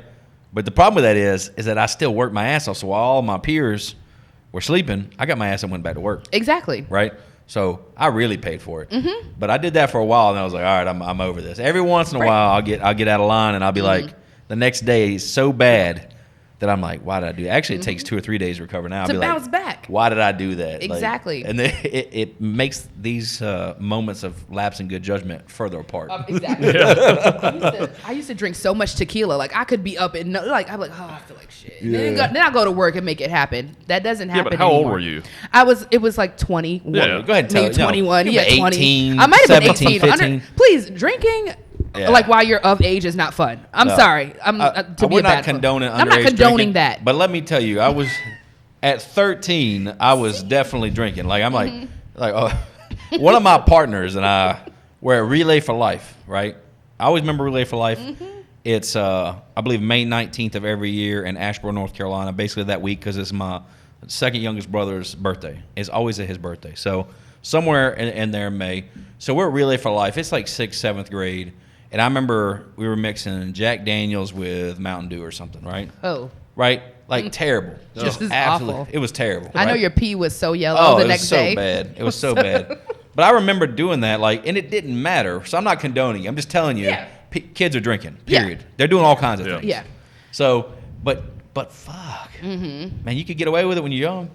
Yeah, it'd be fine the next day. When I'll you're be done. fine. Yeah, Yeah. fine. Oh yeah, in undergrad, please. I would still have the X's on my hand, be completely hungover, and I would still make it to my 8 a.m. So I'm like, yeah, I'm good. I Yeah, I drink a got coffee, this. we're good. After 35, though, Forget 35, 25. It can go I'm the either same, way. man. it can go bad. About easily. 25, I was like peaking. Like I was like, Mm-hmm. I was killing it financially, and I was killing it party lifestyle, right? And I'm not bragging about it because That's awesome. part of that was part of my downfall. But man, I had so much fun. Oh man. And then by like 27, 28 to 30, I was like, oh goddamn, why did I do all that? I just think about it right now. I'm like, oh, Shit, what did I do? I'm like, man, that was fun. And then I was sitting here thinking about like, oh, I'm getting tired. I made it in a nap today. Get that in. Let me get in a nap. It's Let me get that nap time. in, yeah. And let me get my sippy cup because it's time for a nap. Like, Hey, no, I you miss know nothing that. better than now. I like to be cuddled. I know. You know, like, oh, you having a bad day? Yeah, I'm having a bad day. But Let me rub your head. Yeah. Exactly. I know. I want that lifestyle. Like now, I can't believe. Like I used to wanted to have. I didn't get the best hoe years. I should have been a hoe a lot longer, and it sucks. So now, I want to be married. You still got time though. I still got You time. can get it in. I could, but now I kind of want to come home to the same person. And I'm like, Yeah. ew, that's disgusting. Yeah. Like, I want to be married. I want to have a family eventually. Like, my Yeah. eggs are going to be scrambled in 2 years. Like, I need to start producing children. Yeah. So, but I do miss that part. I'm not even going to lie. I miss that party lifestyle. I would go back to it for like a week. And then Yeah. I haven't had a night out where I'll get completely wasted. And, You know the problem is the people that are stuck in that party lifestyle are not really. And I'm not dogging people. Hey, No. Your choice is your choice. It's not a good Right. path. But they're not. It's but not. some of the same people that were doing it when I was doing it are still doing it today, and it's amazing to see their life sucks, except on the weekend, Yeah. right? Like, and I got some friends that I grew up with that they're the king of the party still to this day, yeah. but they live a miserable life during the week. Yeah. That is crazy to me. So I feel bad all the time. Yeah. You feel bad. You're trying to recover from a hangover, Yeah. or you're trying to you think about you're not in a place you want to be, Yeah. and then you wait for Friday, and then you spend your paycheck that you just worked hard That's for, right. and it's They work for the weekend. That's crazy. Yeah. Gary Vee talks about that Oh, working yeah? for the weekend. He's like, why do you do that? He's like, everybody hates Mondays. I love Mondays. Like Monday should be the day where you get fresh start. Fuck yeah, we're gonna do this. Yeah, we kill Mondays and Tuesdays are all of our staff, no matter what. I don't care if it's Christmas Day, Busy days. New Year's Eve. Mondays are non-negotiable. You have to do it. Because guess what?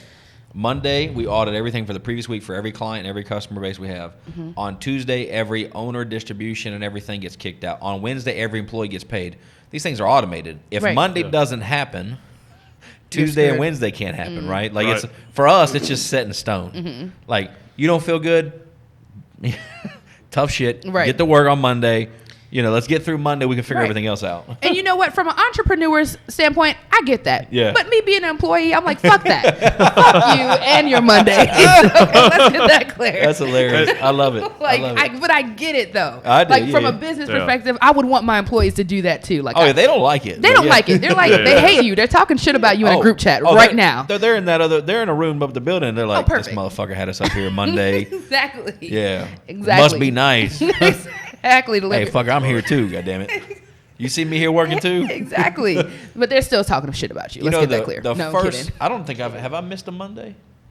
I fly my ass home. This is how important. Maybe once I may have missed one. Yeah. in 4 years. I have my family vacation wherever we are. Doesn't matter. I fly my ass home. I come to the meetings, and then I fly back. That's but crazy. Because I want to lead by example. Yeah. Now, That's at some rich point, shit. I want to be you when I grow Yeah, up. at some That's point, awesome. I'm not going to do that. But I mean, I don't know when that is. No. Because no I time actually soon. I kind of look forward to it, honestly. But don't you like that rush of being busy? Oh, 100%. yeah. Don't like the busy. I We hate have having to have to. it. You Yeah. have to. It's like Yeah. a drug. Yeah. Like I like not having time to talk to you. Yeah. Like I like not being able to text you back because I'm busy. I have Yeah. shit to do. Yeah. I Yeah. can't be bothered with you. And not that I don't love you or respect you or like I think I'm better. No. Yeah. It's just I enjoy that rush of hustle and bustle. Yeah. You know, it's just like a rush for me. It's just who you are. Yeah. Well, Yeah, it's who I am. and people that aren't busy, sometimes they take it disrespectfully when you don't respond immediately. Oh, yeah. But I just preface it. I mean, listen, I stay. Anybody I meet, I'm really, really busy. I'm going to be honest with you. Communication. If you're inside my circle, making my life go around, communication's key. It happens, and I respond to everybody. Yeah. If you're outside of my circle, it's nothing personal. But I got to take care of all these things first, and then I will follow back up with you. Right. And I just tell them up front, like That's smart. Like, hey, I don't need. And I also tell people, and this is slightly, they take it offensively. I meet new people. I don't need new friends. You don't. Yeah. I said- I'd be like, hey, I don't need new friends. I'm a bad friend. You I don't say want me as a that. friend. I promise you. I say that. Like, I'm not. You can call me, need some hilarious. support. I'm not gonna give it to you. That's an age thing. Yeah. Yeah. I definitely My say I'm wife's a like, terrible friend. My wife's like, you should meet some new people here. I'm like, I don't want to meet new people here. She's like, well, do you like my friend's husband? No, I don't fucking like him. I don't want to hang around No, him. he's lazy as fuck. I Right. don't like him. Don't bring him into my house. What are you doing? Like, you hang out with them while I'm not there. You know, like, and I'm joking, but I'm being serious. I say this. I'm very direct. Well, what do you think about this person? I think he's a fucking idiot. I don't know why you bring him over here. And his wife is not much better. And actually, her breath stank, and all Yeah. of this happened. No, Yeah. no, I And get motherfucker that. can't swim. What you doing bringing him to my house? We live on the water. He can't swim. Can't swim. Got in out there with a goddamn floaty, floating around in the water. I can't give you goddamn CPR. You know, I'm just. I I'm just. cannot deal. But. But it's so accurate. I get that. I'll drive an hour and a half, 2 hours to come hang out with him, and all day long before I hang out with anybody there locally. I have no problem with that. Especially find out where you live. Like, I get that. Like, they're crazy people I can around hang here. out with you. You can hang out with me. I'm What? still gonna cool. tell you straight up, like, hey, I don't have a whole lot of time, but I like because you're business minded, you're an entrepreneur. Yeah, yeah. I can hang out with you. I We can can spend all time hang. with you. Yeah. Yeah. Right, yeah. But it's so crazy when you find those people. I don't know about y'all, but I can immediately tell when I can't hang with somebody. Oh, yeah. Like within Oh, me 2 too, seconds yeah. of meeting, I'm like, gosh, you're annoying. Oh, Holy yeah. shit. Or Yeah. they or you just don't. You're not interested in that person. Not interested. And you start feeling like I don't have time to even try to. I don't be wanna interested work in it this out. person. Yeah. I don't you don't care. have to. That's the thing. This I ain't don't have the school. energy. I have my energy is focused on important things. God, Right. You ever hear people just Yeah. he's like, oh man, it's gonna be a long fucking day. Oh yeah.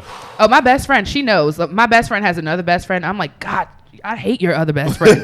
She's really fucking annoying. And then I start looking at you like, why do I like you now? Yeah. 'Cause how do you possibly around this person? How do you I'm hang like, out with I don't them? want to. She's like, oh, we can all be a girl group and hang out. And like, fuck that. No, Yeah. we're not doing that. I'm sorry. Like, I'll hang with you because I love you so much. Yeah. But your friend is weird, and I don't like her energy, and Yeah. it brings me down. Tell her and to makes stay me the feel fuck weird. away. Right. Hey, when I'm busy working, your other friend can hang out with Yeah, you. y'all can, y'all do that. Yeah.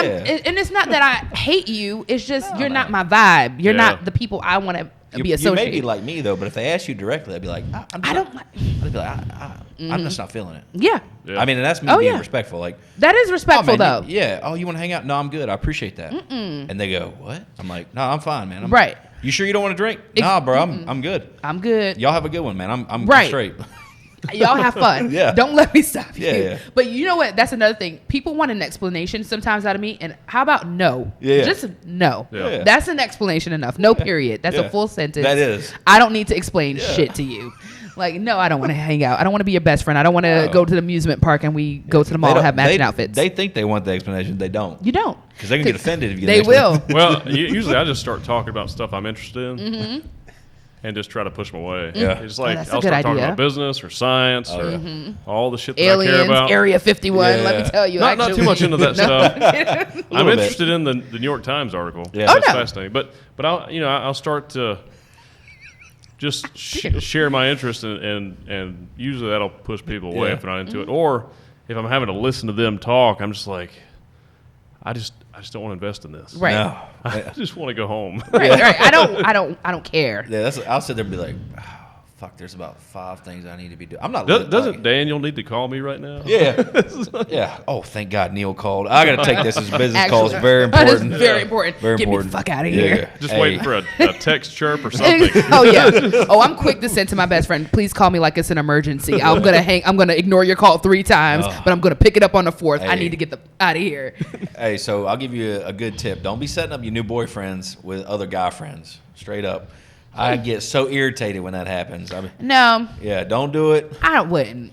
Only because I like to keep my friends separate. Is that Yeah. weird? Oh, Like, no, that's smart. I like to have No, my that's business true. friends right Yeah. here, my Yeah. acting friends, my Yeah. comedy friends. Like, I like to have them all separate. Never mix them. Yeah. It's If weird. the only way they can mix is if they have if your business friend is also a comedian. Like, okay, there's Right. overlap, maybe. Mm-hmm. But I just try to.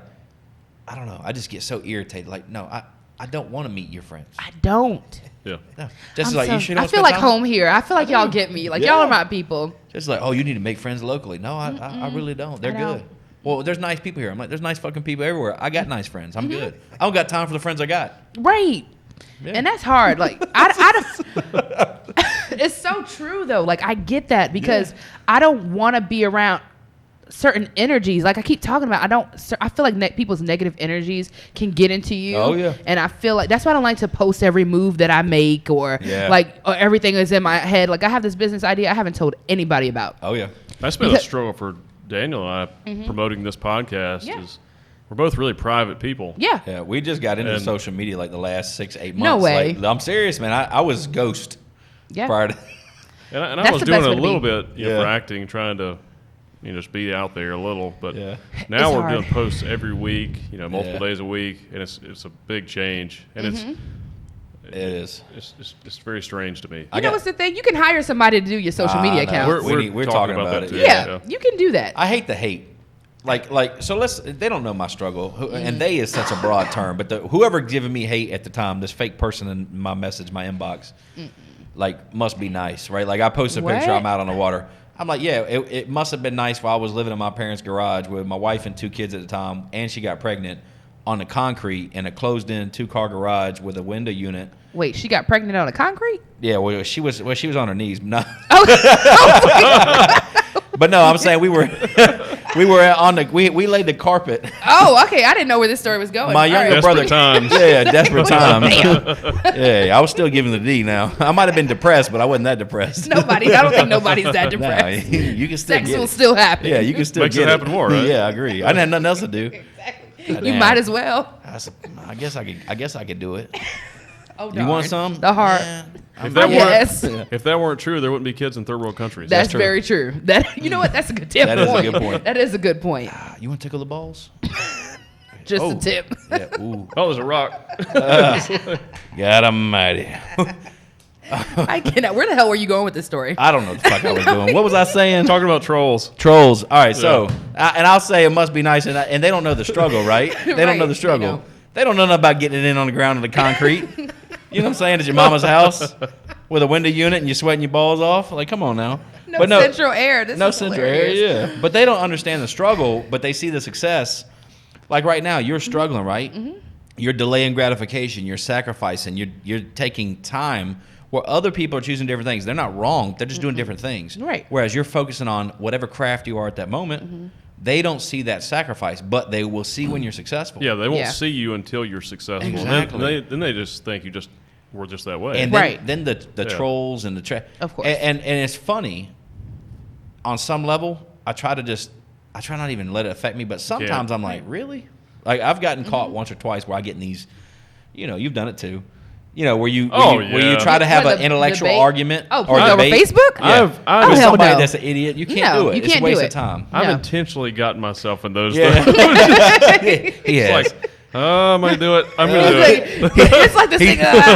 He sent me one with a rainbow and a unicorn. I was like, oh, it's about to fuck some people up. Exactly. I got a lot of response. It was like a net for crazy people. Yeah. It worked. I was like, I caught them all. Got him. He got like anti-vaxxers, pro-vaxxers. Oh my God. That's the deep end. Hell no. I don't even touch that topic. I was like, oh, goddamn. You will be attacked. I was just reading it. I was like, it was fun. It was fun. That's fun. Yeah. In the moment. But that's what the one thing I hate about social media in our industry. It's like this fine line of I try to just post jokes on my Facebook, or just something funny, because I'm so damn sick of people and the politics and the opinions and damn, you're not gonna change. I'm sorry, you're not gonna change anyone's mind over Facebook. You're not gonna do it, and you're not gonna change people's mind with hate. No, you're not. If I'm not talking, I don't care which side you're on. No, but hating the other person is not gonna solve a problem. People are so stuck in their ways. I agree. And I have an agreement. I have a lot of friends. We don't agree politically, but you know what? We don't talk about that because we can't talk about it. It's a heated conversation. Yeah.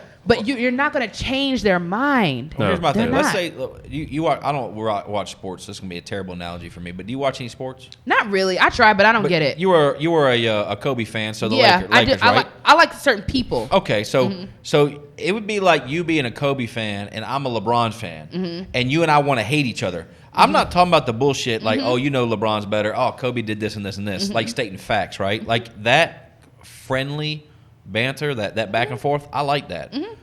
But if I hated you at your core because of someone you liked, that's the problem. Right. The moment you're hating somebody, the other person you're hating is just going to stop listening to you. They're not hearing what you're saying. Exactly. Because I already know your delivery is not going to be right. Exactly. Over Facebook, you can't understand context. Exactly. You can mean something so polite, but the wording is wrong, so you can't exactly Have you seen that Key and Peele? Oh, that text thing, you know what I'm talking about? Where I love them. That's a prime example. That's such a good example. I love Key and Peele anyway. Yeah, they're funny. They're hilarious. Yeah. But, I mean, there's nothing that you can do about it. All you can do is do what you do. Yeah. Well, that's all you can do. Yeah. What I do is, other than that one post I did, because that was completely satirical. I can't believe you did this. It was so obvious. I cannot even believe it was so obviously funny, though. Well, it was designed for. It was so obvious that people shouldn't have got offended, but they did. People took it seriously, and I was like, well, if you think that's serious, then it's a good way to. We have nothing to talk about. Right. You knew who to delete. You knew who to delete. Like, okay, this. I'm not going to delete them. They can call me. No, they can torture themselves. Exactly. Have fun with that.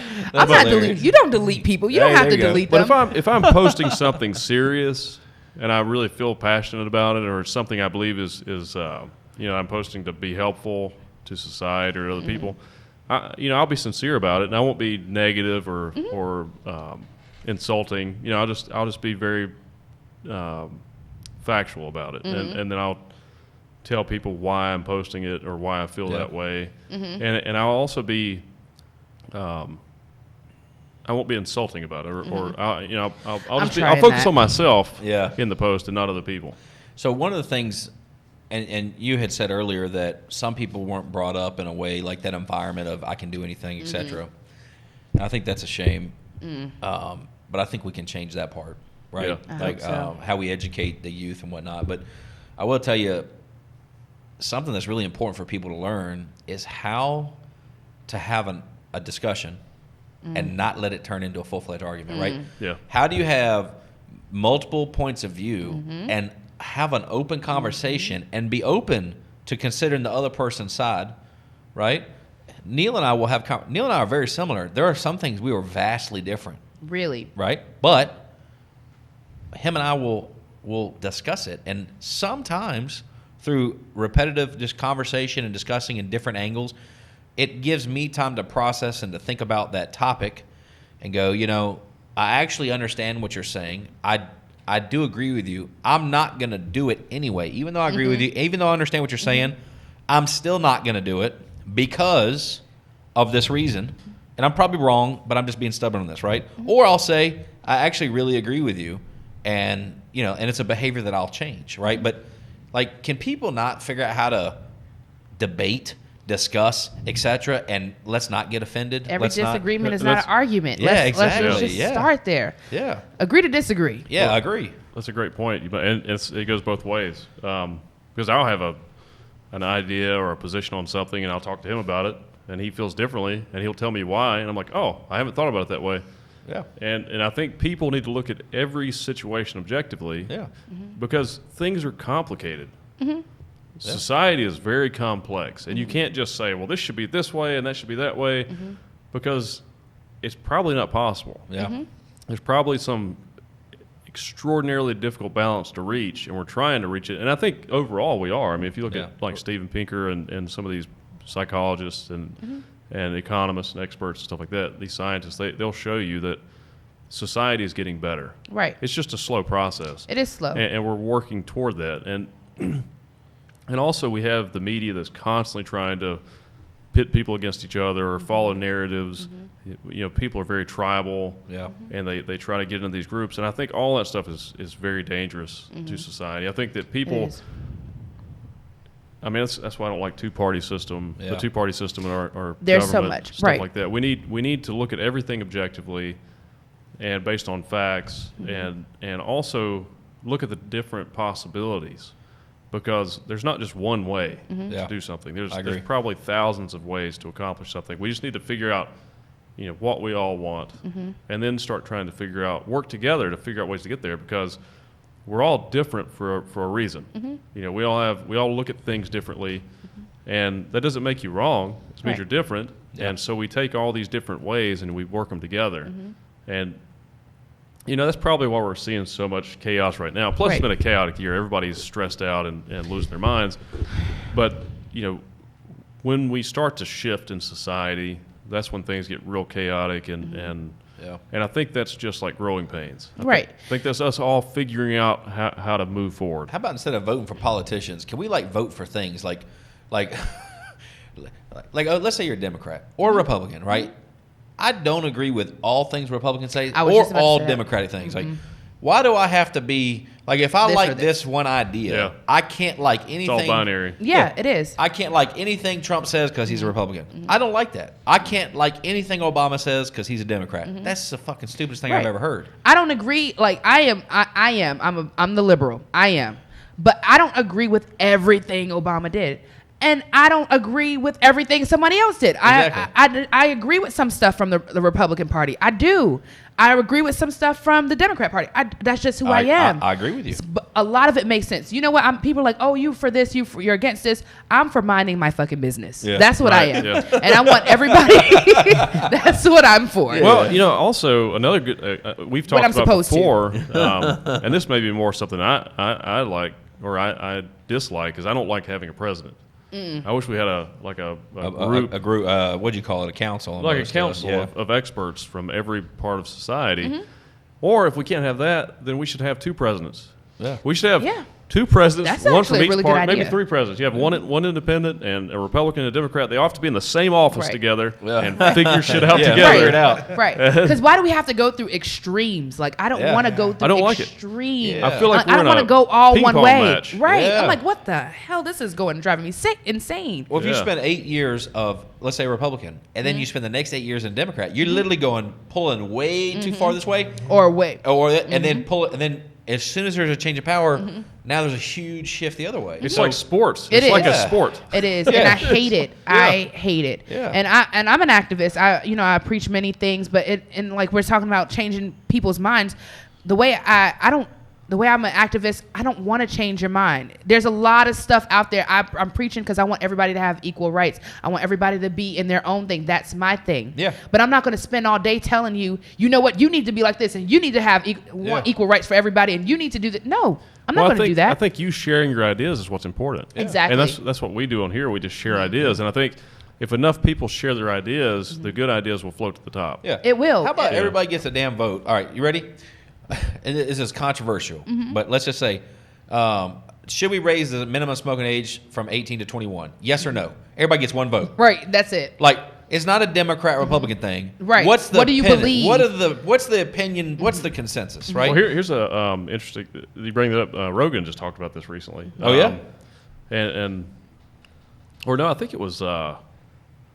Actually, it was Ben Shapiro. Okay. And I disagree with Ben Shapiro on a lot of stuff, but he's a sharp dude, and he's pretty rational outside of some of his religious ideas.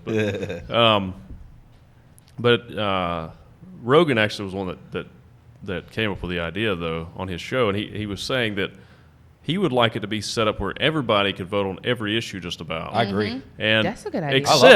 Except you don't want people to. It can't be that easy. You have to take some kind of a test first to prove that you understand the topic. That you're smart enough. Yeah. Yes. To understand, like Well, an at least IQ you know what the test. fuck you're talking about. You Right. can't Yeah. just vote on. You just can't just say, "Well, my buddy told me to vote this way." Blindly vote. Or yeah. my parents No. told me to vote this way. No, you have to take a quick competency test to make sure you understand the topic, Yeah. the issue, and then you can vote on it. Yeah, Right. or maybe here's an issue. Here's some educational material representing pros and cons of both sides. Right. And it can't be politically biased. Right. Oh, that's Right. good. Yeah. Right. And That is here's good. some information. So if you would like these resources, and some of those things might be that the dominant age of people when they start smoking. I don't believe it's 18, by the way. I believe children Probably like 14. 14 or something. 15. Oh yeah. Okay. But here's some facts and raising it from 18 to 21. Here's some cons. Well, you can go into the military at 18 and go die, but you can't smoke. You take right? the words out of my mouth. Right? Like, to me, I'm going to tell you, if you're Old you're enough. Listen, my 9-year-old, I can almost guarantee you, time he's 12 or 13, I'm pretty much going to treat him like he's a young man. Like, literally. Those are the good ages to do that. It No, I mean- maybe a good idea to raise the age of military to 21. Yeah. I think so. If you're old enough to risk your life for this country, Yeah. you should be old enough to do whatever the fuck Yeah. you want to do. Oh, I agree. You can't tell me that you're 18 and you just served in this country and No, you can't there's go no get a way. drink at a No. bar. That Or- makes no sense or to smoke me. a cigarette. You That's can't the smoke. dumbest That shit in the makes world. no I agree. sense to me. But and I also think about that too is your brain isn't fully developed till you're I agree. 26, Right. and you're Yeah. deciding if you want to be in the military at 18. Yeah. And Yeah, that's a and at huge 18 you sacrifice. don't understand Yeah. the value of life that much. No, I agree. Not You got as Superman much as you do at complex. 20. Oh, yeah. Yeah. You don't understand the risks Yeah. as well. And that's the same with I mean, you student think about loans. the shit we did at 18. Goddamn. Yeah. Yeah, I did some. Crazy. Actually, that's what I said. I've given my son a really strong base. If my son comes home at 13 and says he wants to start smoking cigarettes, hopefully we don't have that conversation. Right. But I'm just going to be straight with you. The type of person I am, I would much rather have open communication. Because if I'm the father that says you're not going to do this, and I impose my will on him, he will very likely do what I did, which is just do it anyway. Then you don't have that trust then. You start No. to break down the trust between Like, parent and child. I want to give the information. I want to give the facts. I want to give the things. Hey, listen. And I think what's going to happen is you're not going to smoke in the house. You can take your ass outside. Outside. And you need to clean up after yourself and this and that. I disagree with this completely. And here's all the stuff. And I'm going to talk to him about it. And Right? education's important. I'm going to educate him Education. about it. Yeah. And I'm that's a terrible example, but it is I get an what you're example. saying, Like, though. hey, you want to drink? I would much rather be the father that says drinking here. You're drinking here. You're not leaving. You're not going anywhere. You're not bringing your buddies over Or to like, drink. feel free to call me if you're out with your friends. 100%. Call me. I will Yeah. come get Hey. my child. If you're Right. 17 and wasted, Yeah. call me up. 100%. I'm not gonna yell at you and scold you. I'm like, look, I did some crazy shit too. Exactly. I'm Yeah. gonna come get you. 'Cause they're Instead of learning you to be humans. Exactly. Exactly. But That's instead it. of Yeah. getting into a car with some random person, Yeah. and then now you're off and I never see Yeah. you again, just call me. Right. Yeah. Or risking And- their life because they don't want to get in trouble. Yeah, Exactly. and I'm not. Yeah. I'm not that like the punishment that sometimes parents. It's just too much. Like you want to end the world, and then you think about it such a we don't allow this in our home. Period. Yeah, I'm like, well, no. What you're really saying is you're refusing to acknowledge that person's a human being, and they're going to make their own choices in Gonna do life, what they whether you wanna agree do. or not. Yeah. And you're going to alienate them to a point. They're just going to do it. Some people, me, Yeah. my mother and father had the best intentions in the world. It didn't work. Right. I just did it anyway. They And don't. the moment I figured out that I could just do it anyway and they couldn't do shit about it, oh, you can take my car. Okay, take it. You can take Take this it. one. Take it. You're still gonna sneak and do I'm it gonna though. I'm gonna do it anyway. You're still an individual. Right, Yeah. you're gonna do that. Even like with premarital sex, like people are like, Yeah. don't have sex until you're married. Kids are going to fuck. They're gonna- gonna. They're Yeah. gonna. Yeah, it's going to They're happen. gonna fuck Horny everywhere. teenagers You teach them to everywhere. be smart They're about like it. rabbits. I was Yeah. I was getting it in. Like literally, like the mom would be like, well, you got to leave the door open. Oh, I don't give a fuck. I'd fuck you with the door open. Like, none of this is not PG, but that's what I was doing. But it's so true. Yeah, my grandma comes in and sees my bare ass getting it, right? Monster. Yeah. I'm like, well, you should have told me I should shut the door. Like, well, I can't believe you're doing that with the door open. You told me I couldn't shut the door. I'm gonna do it anyway. You didn't say I couldn't fuck her, and and even then, I'm not gonna listen to that. And I didn't say fuck. I said, Grandma, you didn't say I couldn't come in here having sex with my girl. You said I had to leave the door open. This is terrible. Right, but this is a real story. So accurate. And if you could see a kid's brain, Yeah. like all the that. hormones and just how Exactly. crazy their mind is. sure. They're just like, ah. I gotta get it out. Yeah. All the socks were stiff in your room. Oh, like I'm pretty sure. Like, don't tell your kid not to masturbate. Exactly. Take care of that every day. Exactly. Do what you have to do Every day. I mean, you would have a happier kid if Lock you were your- open. Lock your door. If the door's locked, I won't bother you. I Yeah. won't Like, tell- just, Hey, That's what scares me. I treat I mean, like, you got to treat them, and I'm not dogging my family, but No. not intentionally, but at the same point, I've learned some things. I'm like, you know what? I was so far, like, all right, you can take the car away. That's okay. You yeah, lock, you you were lock me in the house. an extra level. I climb out the window. That's okay. Like, oh, you're gonna do this and that. I got to the point. You're I gonna get it. hit me with a belt, spank me. I'll take the belt away from you. Right. Like, I just wasn't became- that bold, but Yeah. I'm gonna just sit there and take it. There you I go. think my thing That was, works too. Yeah, when my mom saw me stop crying, I think that was the time that she was like, Yeah. "All right." She would Yeah. like beat me, and I'm like, "All right, I feel you." yeah, but I just, my mom All would right, try can to I- whip me and I'd laugh. Like, oh, y'all was Yeah. bold. Y'all was you playing done with fire. yet? Oh hell no. Are you tired yet? My head will be on my ass. Come on, you can swing harder than that. Come on, kid, you can Now, my fuck harder dad, than that. my dad was a different story. Little Rocky Hell no. Balboa, get Mick in the corner. Y'all some crazy asses. There's no way in the world. I don't believe in spanking your kid though. I don't either. don't. I don't either. I think that was part of the problem with I agree. me. Yeah. Aggression, when I got Yeah, older. I agree. I agree. And that's where I think a lot of my anger issues, even though I'm a sweet person, I am hot tempered. I'm Yeah. so, like, I can Yeah. go from 0 to 100 in no time. But I think it comes from spanking. And we always me and my family talk about this. I don't want to spank my kids. we I don't. feel like it's not effective. We don't spank our daughter. You know what, you teach them. You can do that. It's fine. Yeah, you It's teach not gonna be a them. problem. Look, let's have a conversation. Exactly. When I was a nanny, I can't whip those people's kids. Yeah. I can't whip a child that's not mine. So I'm like, look, use your words. Yeah, yeah. Why are you crying? Yep.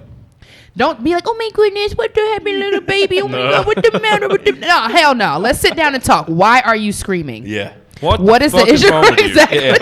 Exactly. What is the issue? But if you communicate, they're like, but this happened, and then Yeah. they'll start Yeah. to talk, but they'll That's start right. to have that conversation and be like, all right, I cannot help you if you don't stop crying. agree. No, we tell So them. what you did, you hurt my feelings, and I didn't like what you did. Or you have that right. conversation. Yeah. With it. You don't need to whoop their ass They to do need it. to learn to communicate when they're upset. Right. Right? Yeah. Like, Because they become adults who can't communicate, and now they're Exactly. fucked Right. because they don't know how to use their words. That's right. Because you can't act out and have a tantrum at work. Yeah. Use your words. Yeah. Why are you having this Yeah. issue? I agree. Because that's what it did. And I'm not blaming, again, I blame my parents. No, but no. There's some people you hit, they hit back. Yeah. You hit me. What I learned was, okay, other people that are doing shit I don't like, when I hit them, they stop doing it. Right, And guess what? That behavior is reinforced because the first time I hit somebody, I learned it was true. Like, oh, you want to talk shit and get in my face? Right. You hit them, they leave you the fuck alone, right? Yeah. Won't say You nothing just else. reinforce that behavior. But what a I should have, cycle. it's I a get it. cycle, Yeah. right? It So is. with my son yesterday, I love it. I love it. He debates with me. He's negotiating. I love that. My boys, Daniel's 9. He's the most advanced out of the 3, obviously. This dude negotiate with me. All 3 of them will negotiate against me. Literally, it's awesome. I encourage it. No. And finally, right. I'm just like, bro, listen, those are good points. They're good points. But I'm tired. I've been working all day. I was like, I went and did this with you. And I was like, I'm just not doing Good. it tonight. Those are awesome points. Hit me up in the morning.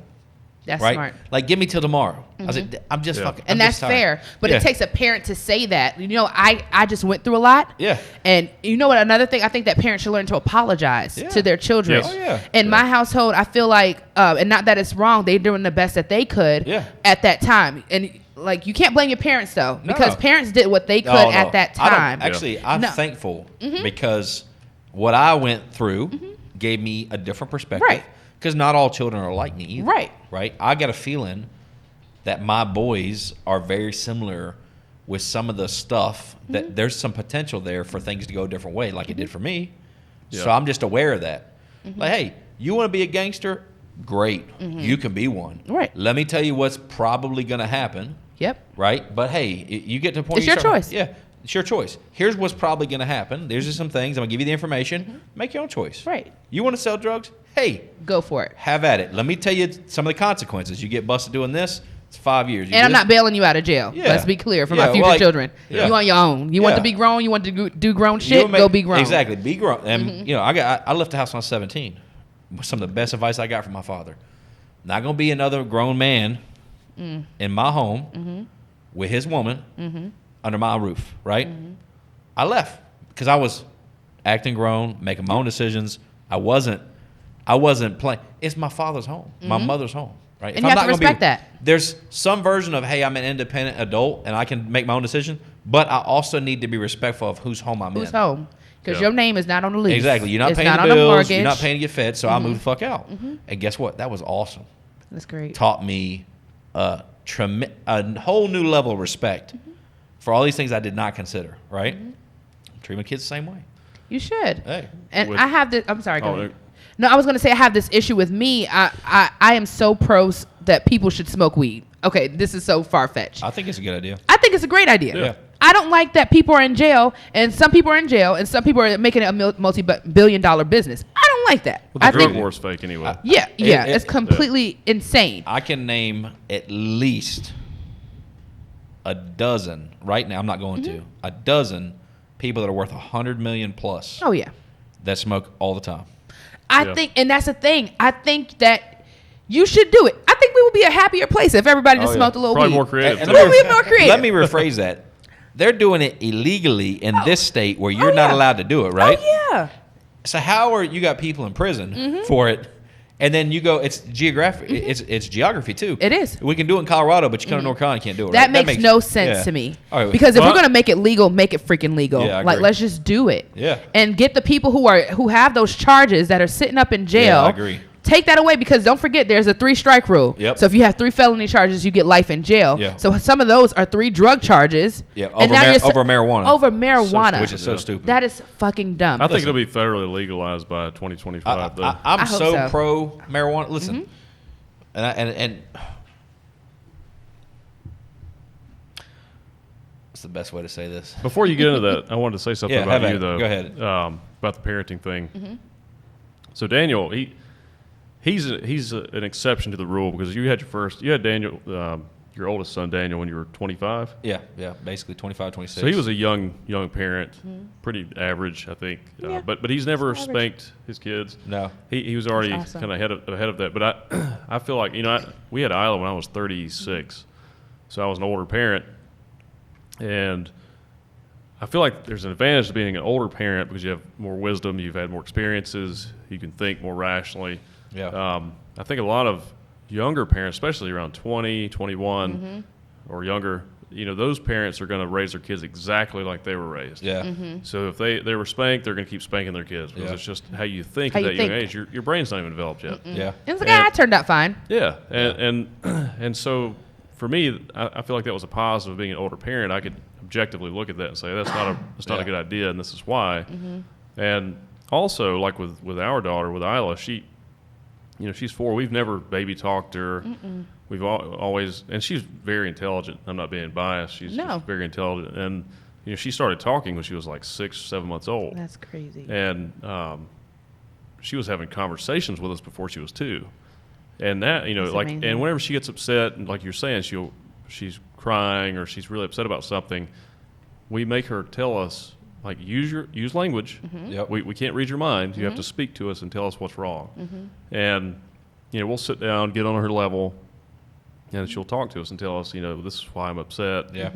Or this is what That's I'm good. upset about. Yep. And I think that's a real important thing because I look at her as not just a child, but a small human. Yeah. And I feel like it's my responsibility to make her a successful human being. Yep, That's I so agree. true. And I also, sometimes, with Isla, sometimes she acts like she's 8. Because or she's older. so advanced. Yeah. Right. And then I forget that she's only 3. Yeah. Right. That's And I'm awesome. like, oh yeah, you're still a 3-year-old. You're still a 3-year-old. But see, that's the thing. You have to realize that she's not going to know what you know. You're 30. You say 36. Yeah. Well, I was When he 36. had- You were then. I'm 36. 40 then. now. You're yeah. 40 now. Okay, Yeah.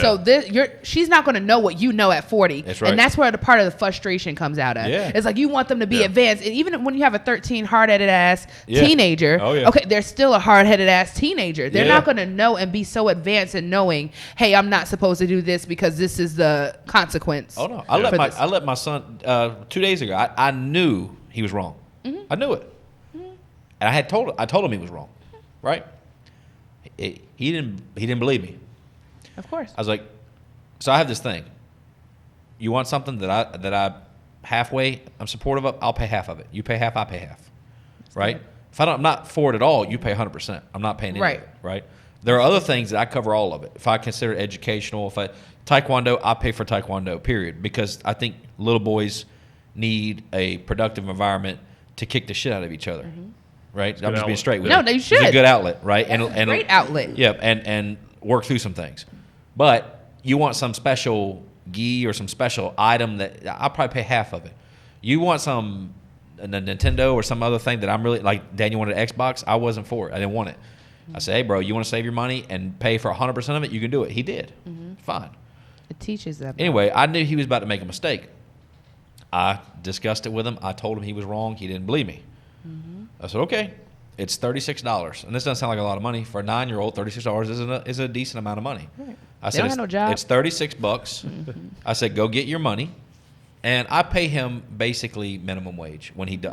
If you want to do what I'm talking about, you have to give. You can't pay the kid in quarters Right. and expect him this to work. You got to pay him an amount of money where he can start to understand the concept That's of awesome. what something's worth. So anyway, he goes and gets me $36. We buy it. We download it onto his computer. Right? It didn't work. Right? Now he's upset. He has to go through these emotions. He's upset. He's mad at himself. He's mad he wasted $36. Right? He's slightly mad at me that I let him waste $36. I'm like, listen, bro, I tried to tell you. Great lesson. Right. I was That's like, a great lesson. Yeah, and he's like, well, Told your ass. He said, how do I get my money back? I said, you can't. You can't. Because you've already bought it. You've downloaded it. It says clearly on there, no refunds. I was like, I tried to tell you. I was like, but this is important because in life sometimes we make mistakes. I said, the good news is it was only $36, right? So I try to do that. But let me backtrack. He was talking about at 26, I made a decision not to spank. I got really lucky with this. My decision not to spank at 26 had nothing to do with my beliefs today about why I don't spank. At 26, it was just I was well aware. I was highly intelligent but highly violent from like 13 to 25, let's say. Right? I mean, like literally, some of my best friends I punched in the face on more than one occasion. Right? And they were still your best friends. Oh, yeah, still to They this was a day. good one. That's Ain't common no with way in guys. hell. That's common with men. Guys I beat the think. shit out of I each know. other and still be Let friends. me tell you how Yeah. women are not like that. Yeah. We are done. Yeah, We are done. Hey, shout out to Mike. I broke a chair over Mike's head. Oh, and Yeah. y'all was still And he's friends. still since Oh, we yeah? since we were 11. Let me be clear. Yeah. None of my friends try that shit. I'm not cool. Yeah, so there was a whole lot of backstory to it. But my point, though, There are differences between men and women. yeah, Oh, yeah. was that you come at it like literally. We got a bunch of men that work. We have crews that are predominantly men, almost all men, right? And if there's horseplay and stuff going on, I'm not your mom or your dad. Hey, y'all have at it, right? But I tell grown men, I'm gonna let you handle it like grown men do, right? I may get in at some point if it gets out of hand, but you get punched in the face, you get punched in the face. Even though I'm not spanking my kids, I'm fully aware sometimes you need to get punched in the face, Sometimes you do. right? And I but get that. but you also need to be able to shake hands and move on, right? And put it behind you, right? And that I don't really know about that part. yeah. I'm not for that. You punch me in the face, I'm gonna whoop your ass, and then that's gonna be it. I am not okay with anyone punching me. Let's be Yeah, clear. well, you're a female. We're too. girls. Yeah, you're a I girl, can't do that. I'm talking about if me as a man, if I did something to Neil to a certain point, and I'll go, you know what, fuck, God, I deserve it. At 40, I'm not going to punch you in the face. But I would deserve it if I knew I deserved it at this point in my life, Right. legitimately. If I didn't know you, Yeah, I'd And say, like you know what, Right. Okay. you shove my wife or my daughter, Yeah. I'll punch you in the face. yeah, and Oh, I yeah. would take Okay. one. I would That's take fair. one. Literally, at this point, I'm calm. I would take a shot. I deserved it. Okay. I'm good. Because if you do some dumb shit, I've done some dumb shit. Right. And hey, you know what? I was owed one, right? And I really try to be that way. I try to teach other people to be that way. At 26, I didn't spank my kids because my control, I was fearful that I could not control my temper. And the purpose to spank my children will be to deter a behavior. Yeah. That's And the at word. 26, I couldn't control that, and I was worried about controlling that, and I didn't want it to be just spanking my children because that's how I dealt with problems. Right. So what that's evolved into is, if I want to discourage a behavior, I need to find other ways to do it. Because if I teach my child to handle it that way, what that will do is, possibly, is turn you into me. Which means when you do something I don't like, I hit you. Right. And then society punishes me for that. The teachers punish me for that. School system punishes me for that. Your parents punish you for it. Exactly. Like your parents, literally, how asinine is it that I get spanked when I do something bad? Right? I go to school, someone else does something to me. I punch them.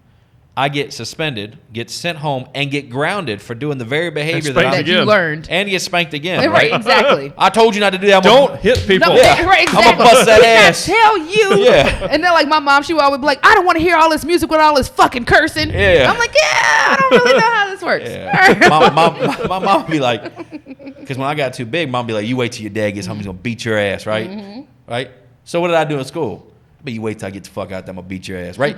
It's a learn learned it. behavior, right? I'm It not is. blaming them. I'm thankful. No. I'm thankful. But I just want to give my children, they do taekwondo, they do other stuff. An outlet. They have an outlet. They are learning to defend themselves, which I think is important, It is. right? For self-confidence reasons, other things.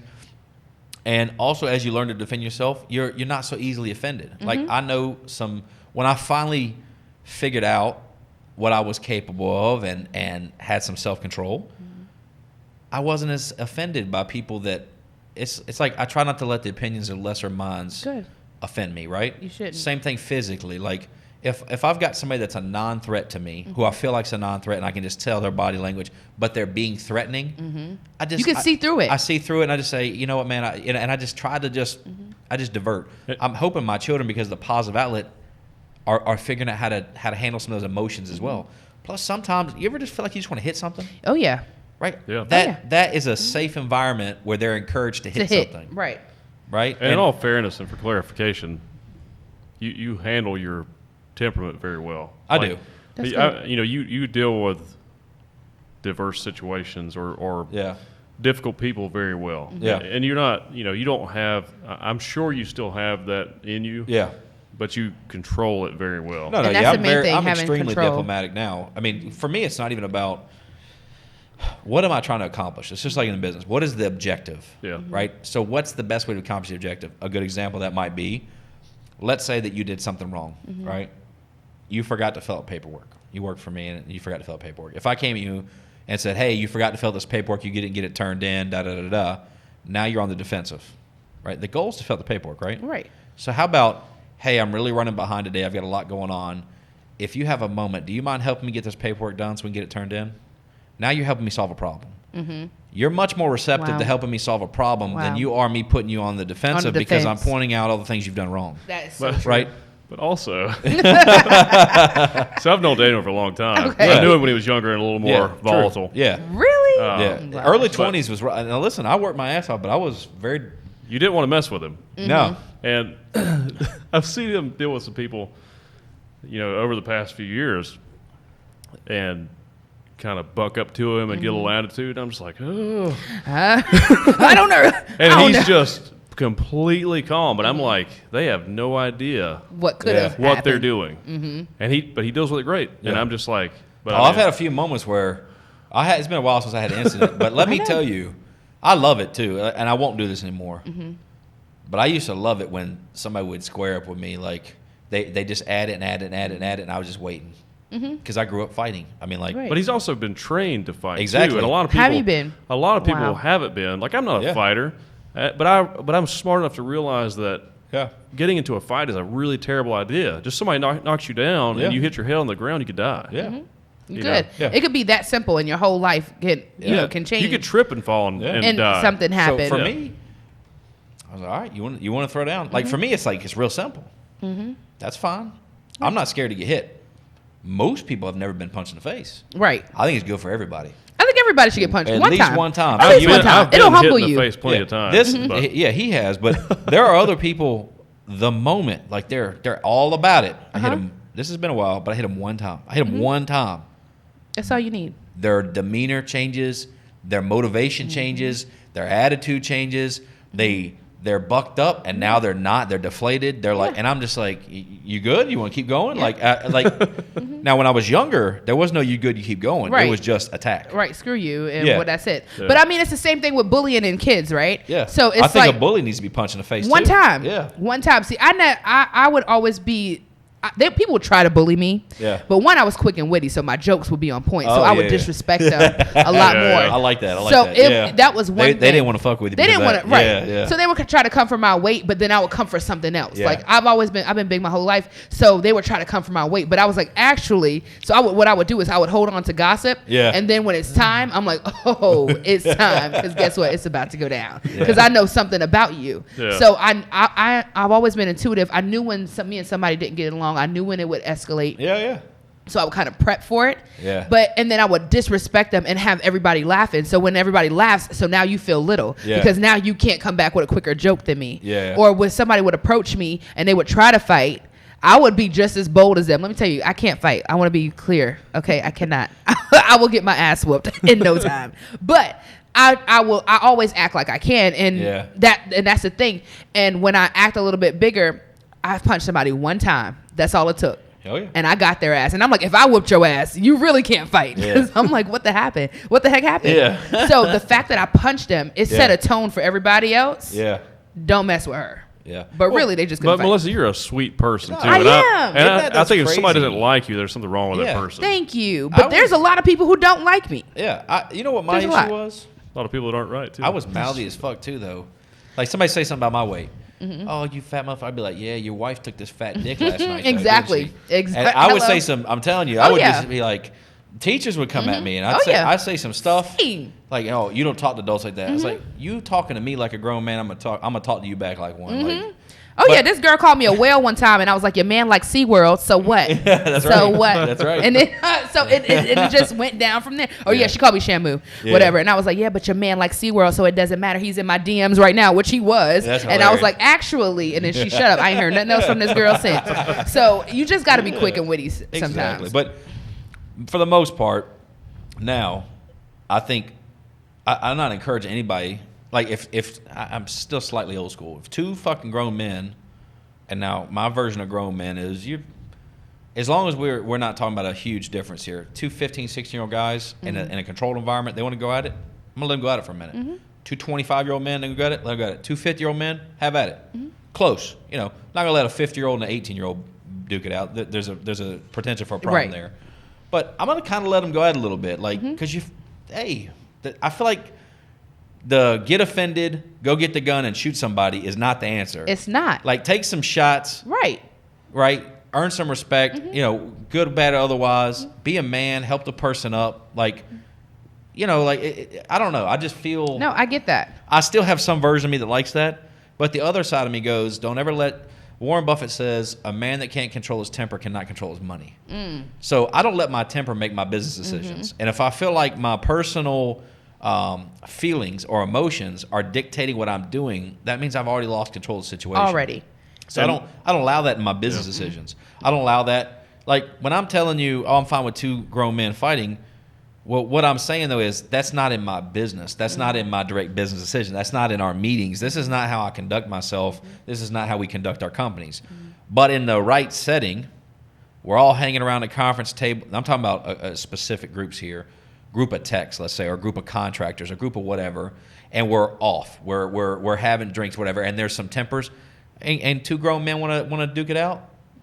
I'm not going to be the one to get up and be like, you guys shouldn't do that. Let's all No. stop. And everybody, this is a PSA. Yeah. If you're not a professional fighter, and you're not in a ring, don't fight each other. Yeah. Exactly. Yeah. And let me also say, most of these groups are fighters. Like nothing would make me happier when I was younger when somebody was a non-fighter who acted like a fighter and they wanted to come at me because it was just, it's like, I don't know how to explain it.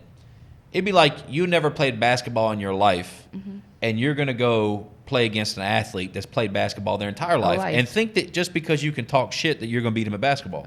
It's not going to happen. It's called delusion. Right. Yeah. That is So- crazy. And as confident as you may be, you're not going to have any level of success. Everybody's like, oh, but it don't take but one punch. Well, you're telegraphing your punch. And the way you set your hips up and your legs up, I know which arm you're going to throw with. And good luck. Good luck to you. Yeah. And I don't know. I can't say I've never lost a fight. I can tell you the ones I lost were early on, and they taught me some valuable lessons. Getting punched in the face teaches you a valuable lesson. It also tells you that you don't want to get hit in the face. So then you get people like, stop moving. Oh, you just want me Sometimes to it tells you it's not so bad, too. Yeah. You want me just to stay here and let you punch me in the face? You Right. don't want me to move? Like No, you got to make some stuff happen here. Yeah. You just can't take your losses. But You we've gotta got fight. we've got bags here and speed bags and punching bags, and we've got we got guys that box and guys that do MMA, and we actually just bought a ring.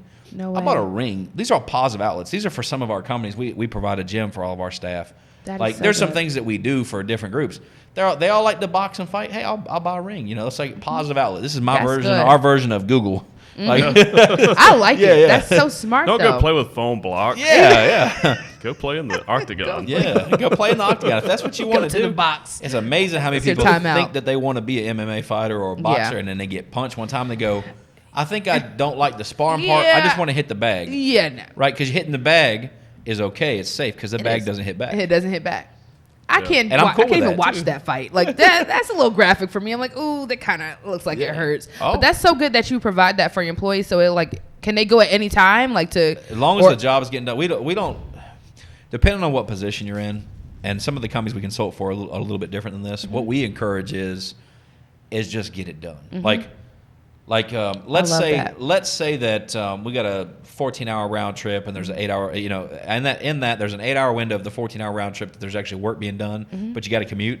Right. But before you leave, you want to go knock out a 40-minute workout? Go knock it out. Don't ask permission. We don't micromanage people. No. And that's what a lot of people don't understand. Don't micromanage. Wait, I feel like you get a lot more effective. If you get back at 3 o'clock in the morning, and you want to go work out. If you decide you want to take lunch at 12 or 4, I don't care. That's A good. lot of times we don't know what our employees are doing. No, And we don't really don't. care as long No, That's just good. get it done. we notice if production falls off. We know about how long Yeah. we're doing a long time. We then know how we- long it takes to do stuff. Yeah, That's then we can good. have a discussion with somebody if there's an issue, but it's rare. I It's feel very like, but rare. when that happens like that, I feel like you have happier employees. No, yeah. It makes your business work so much easier, so Yeah. much smoother, because it's not at this point like you're cool. Like I Yeah. can talk Yeah. to you, and like Yeah. I feel more comfortable if I'm frustrated. You know, I showed up today, and they were in there having breakfast and this and that.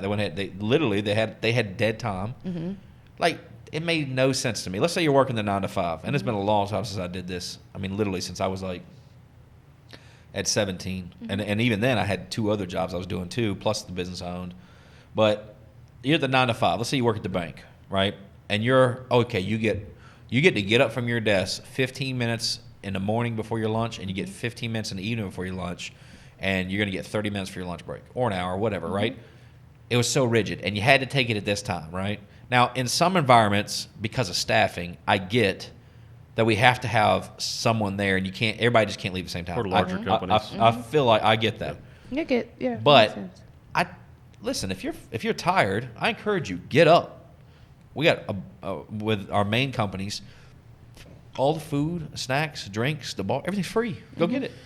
That's Like, hey, awesome. you're tired, you fall asleep in your seat, get up, walk around, go grab yourself a drink, go hang out in the gym for 10 minutes, 15, 20 minutes. Go do whatever you Go need to do go do something. to reset be yourself. productive. To Right. be productive, and then come back in here and let's grind it out, right?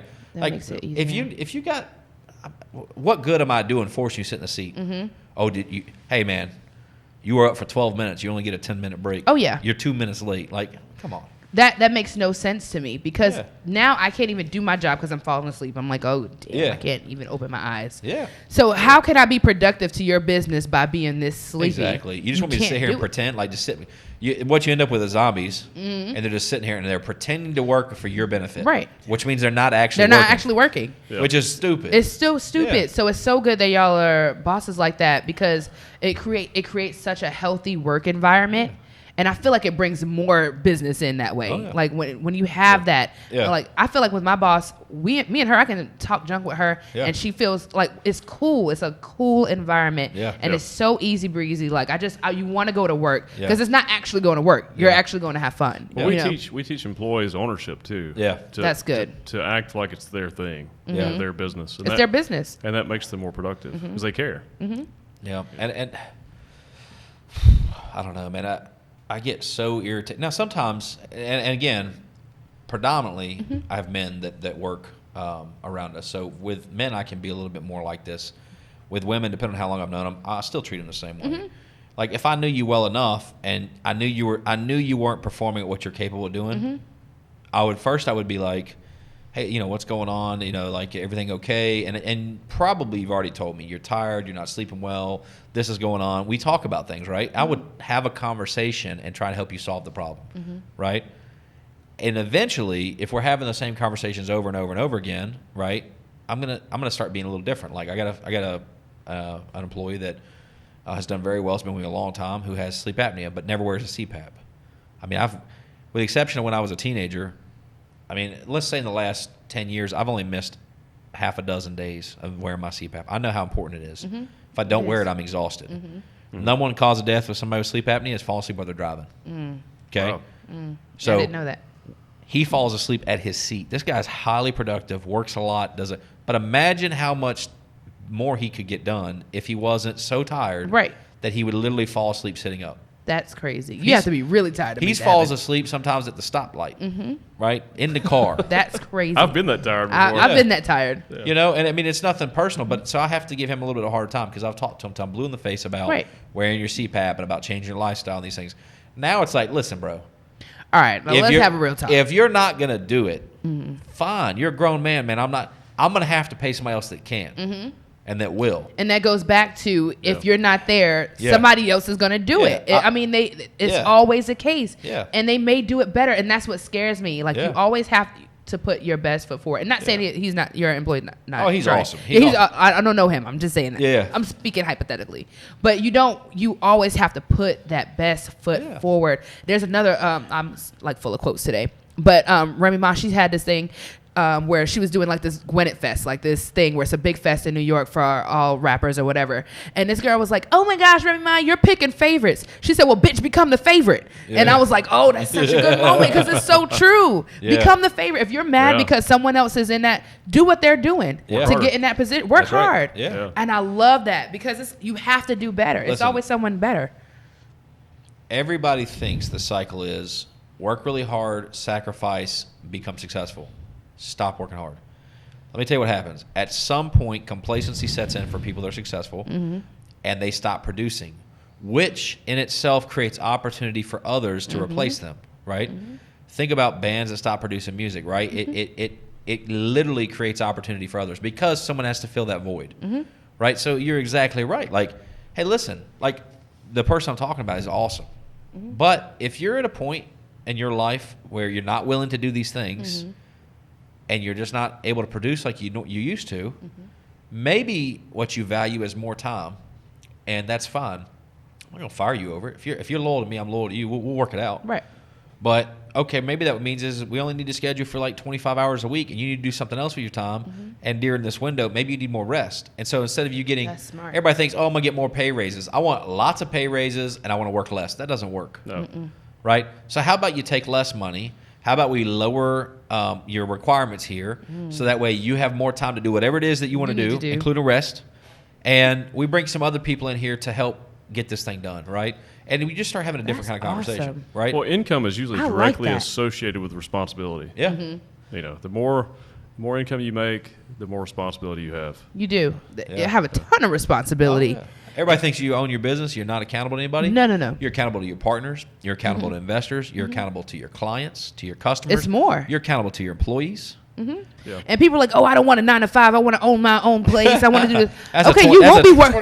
Right. That's a 24/7. Right. Hey, you're not going to be working 9 to 5. You're never off. I was on the phone this morning from 2 a.m. to 4 a.m. dealing with issues at locations. You don't get sleep. I mean, because at the end of the day, It had to go through a ton of channels before it got to me. Mm-hmm. But it got to me. It did. So for 2 hours between 2 a.m. and 4 a.m. this morning, that's what I was dealing with. Yeah. And you have to do that because who else is going to do it? Right. Nobody else is going to do that for you. Exactly. So, I mean, when people say they want, I don't want a 9 to 5. I want to own my own stuff. I don't want some overhead. I'm tired of missing vacations because I got to work. I'm sitting there going, what are you talking about, You're man? still going to be missing. My thing is, I don't want a boss. Well, guess what? Your clients are going to be your bosses now. Right. With a 9 to 5, you have one boss. Yeah. When you're an entrepreneur, you have several bosses because you still can't miss out. You still have to be accountable. You still have to be this person. I hear people say, "Oh, I'm gonna own my own business so I can be home at lunch with my kid." I'm like, "Bro, you don't know what you're talking about. You're gonna miss your kids Yeah. a lot of times. We've canceled a lot of vacations Because of being business. self-employed, yeah. Oh, 100. And I've gotten to the point now. I will get my family settled. Mm-hmm. I will. That's all that matters, right? Like, I'm a little old-fashioned. My number one priority is making sure that my wife and my children are taken care of, right? Provide this environment that they can be successful, whatever that is, right? That's my job. I need to do that. My job is not to spend all of my time with them. In my book, Right. my job is to provide this thing, right? This lifestyle, this opportunity, these things. I'm out, and I think my wife's role that she's signed up for, that she wanted, was to be this, to help hold the glue that holds this family unit together, which I really like because that reminds me of my mother, right? That's what she does. That's what she did. That's what she does today. She holds the family together, right? She's a glue. So that's what Jessica is, right? So I allow her the opportunity to do what she's wanting to do. That's awesome. I produce, right? That means that part of my sacrifice is I'm not getting to do some of these things, right? But it's okay. I'm fine with that. When I am there, I'm on it. Like, You're there. I get there, I'm tired, it doesn't matter. Right. I get there, I've been on the road for 20 hours, and I show up, and we got an hour before bedtime. We can catch a sunset. Hey, kids, let's get on the boat. I take them out. That's awesome. And they're falling asleep watching the sunset on the water. Like, I love that. While I'm there, I'm there. Right. But see, that's such a good point because people, and I hear a lot of parents say it, like, so a lot of my friends are parents, and this one girl, she said, I want to do this, but I don't want to do it because I have children. And I was like, wait, here's the thing. You're working a job. You want to be an entrepreneur, but you don't want to leave your kids. They're 3. They'll get over it. Yeah. Sorry, they will. Yeah. Do you want to see them where they're on your boat? Yeah. And you're living your good life? Yeah. And you made this sacrifice for this short amount of time, but Yep. it's a long-term effect. Yeah.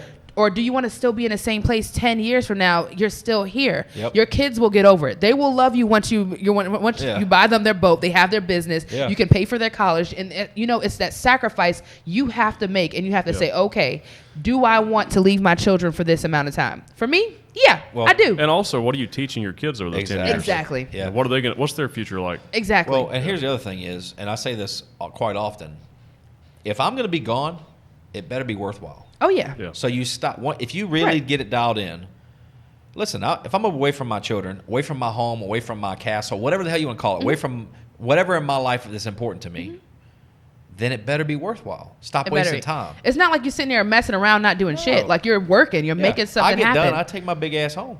Exactly. That's Trust the thing. me, there are distractions out there. A lot. I believe it. Yeah.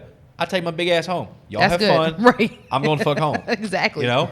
I could imagine it's a lot of distractions because you could basically have anything. Like, when you can afford it, you can do anything you want to do. Yeah. And there's going to be people around. There's going to be distractions. Yeah. There's going to be other people, I'm pretty sure, who are in your face. Oh, and, yeah. And it's easy to go noise. that route. It's white noise. Yeah. It's all it is. Yeah. Oh, like one of my other friends, Chris Mons, he has his quote. He said, "Tell jokes and go to the house." Yeah. And I love that quote. Shout out to Chris awesome. Mons and the Papa Don podcast. Hey. Hey. But no, I love that quote because do what you have to do. Take care of business. That's right. Going home. That's Ain't right. nothing else out there. That's right. And people are like, some people are like, I want to be single. Like some of my other friends who've been in long-term relationships. I'm like, for what?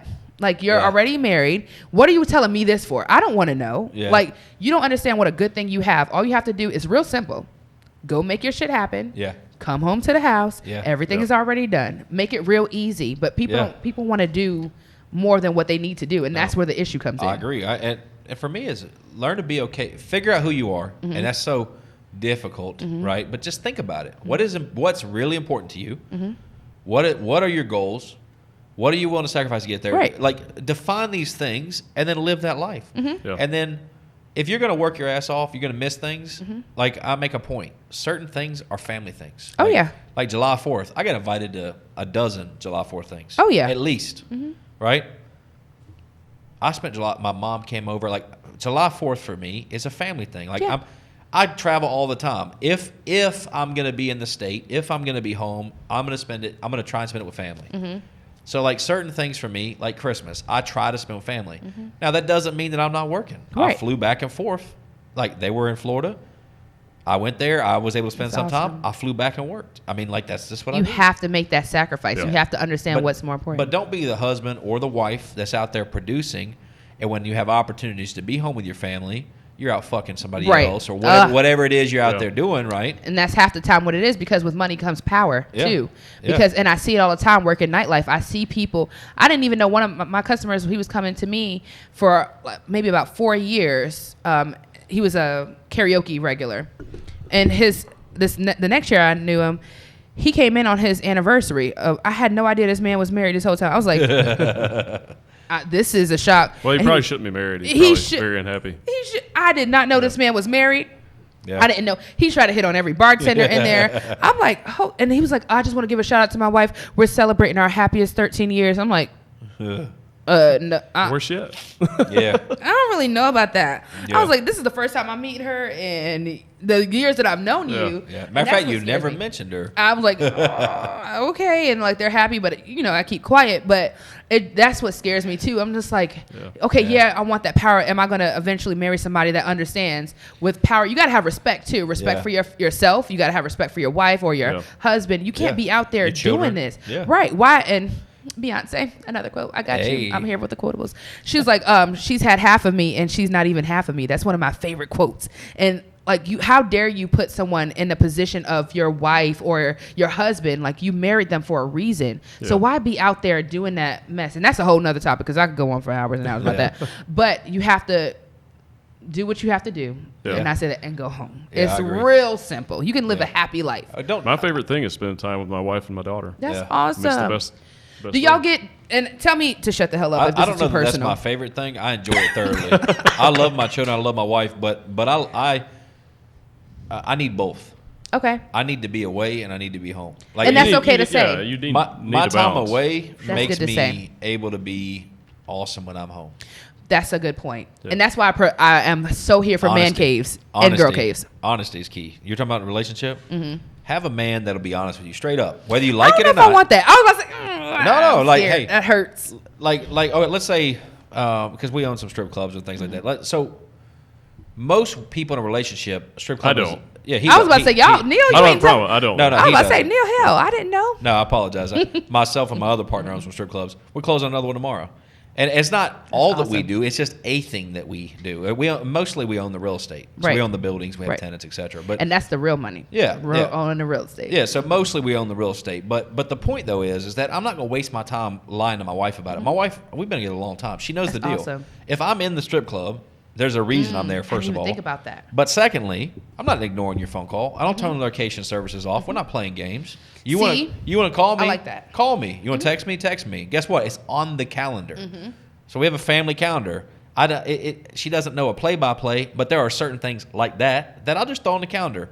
Meeting at X club, right? Whatever. It's there. I'm not trying to hide it. Right. Right? Because that's where the confusion comes in when you're trying to hide it. Yeah, don't be like, secretive. just say that you're going to be at this place. Yeah. What is the big deal? Like, I don't, like, for me, this is completely off topic, but if my husband wants to go to a strip club, he absolutely can go to a strip club. But be honest about it. Be honest about it. That's when you start lying. You know how many men, I'm talking about successful and unsuccessful, that will just lie about it, right? For what? But that's their choice.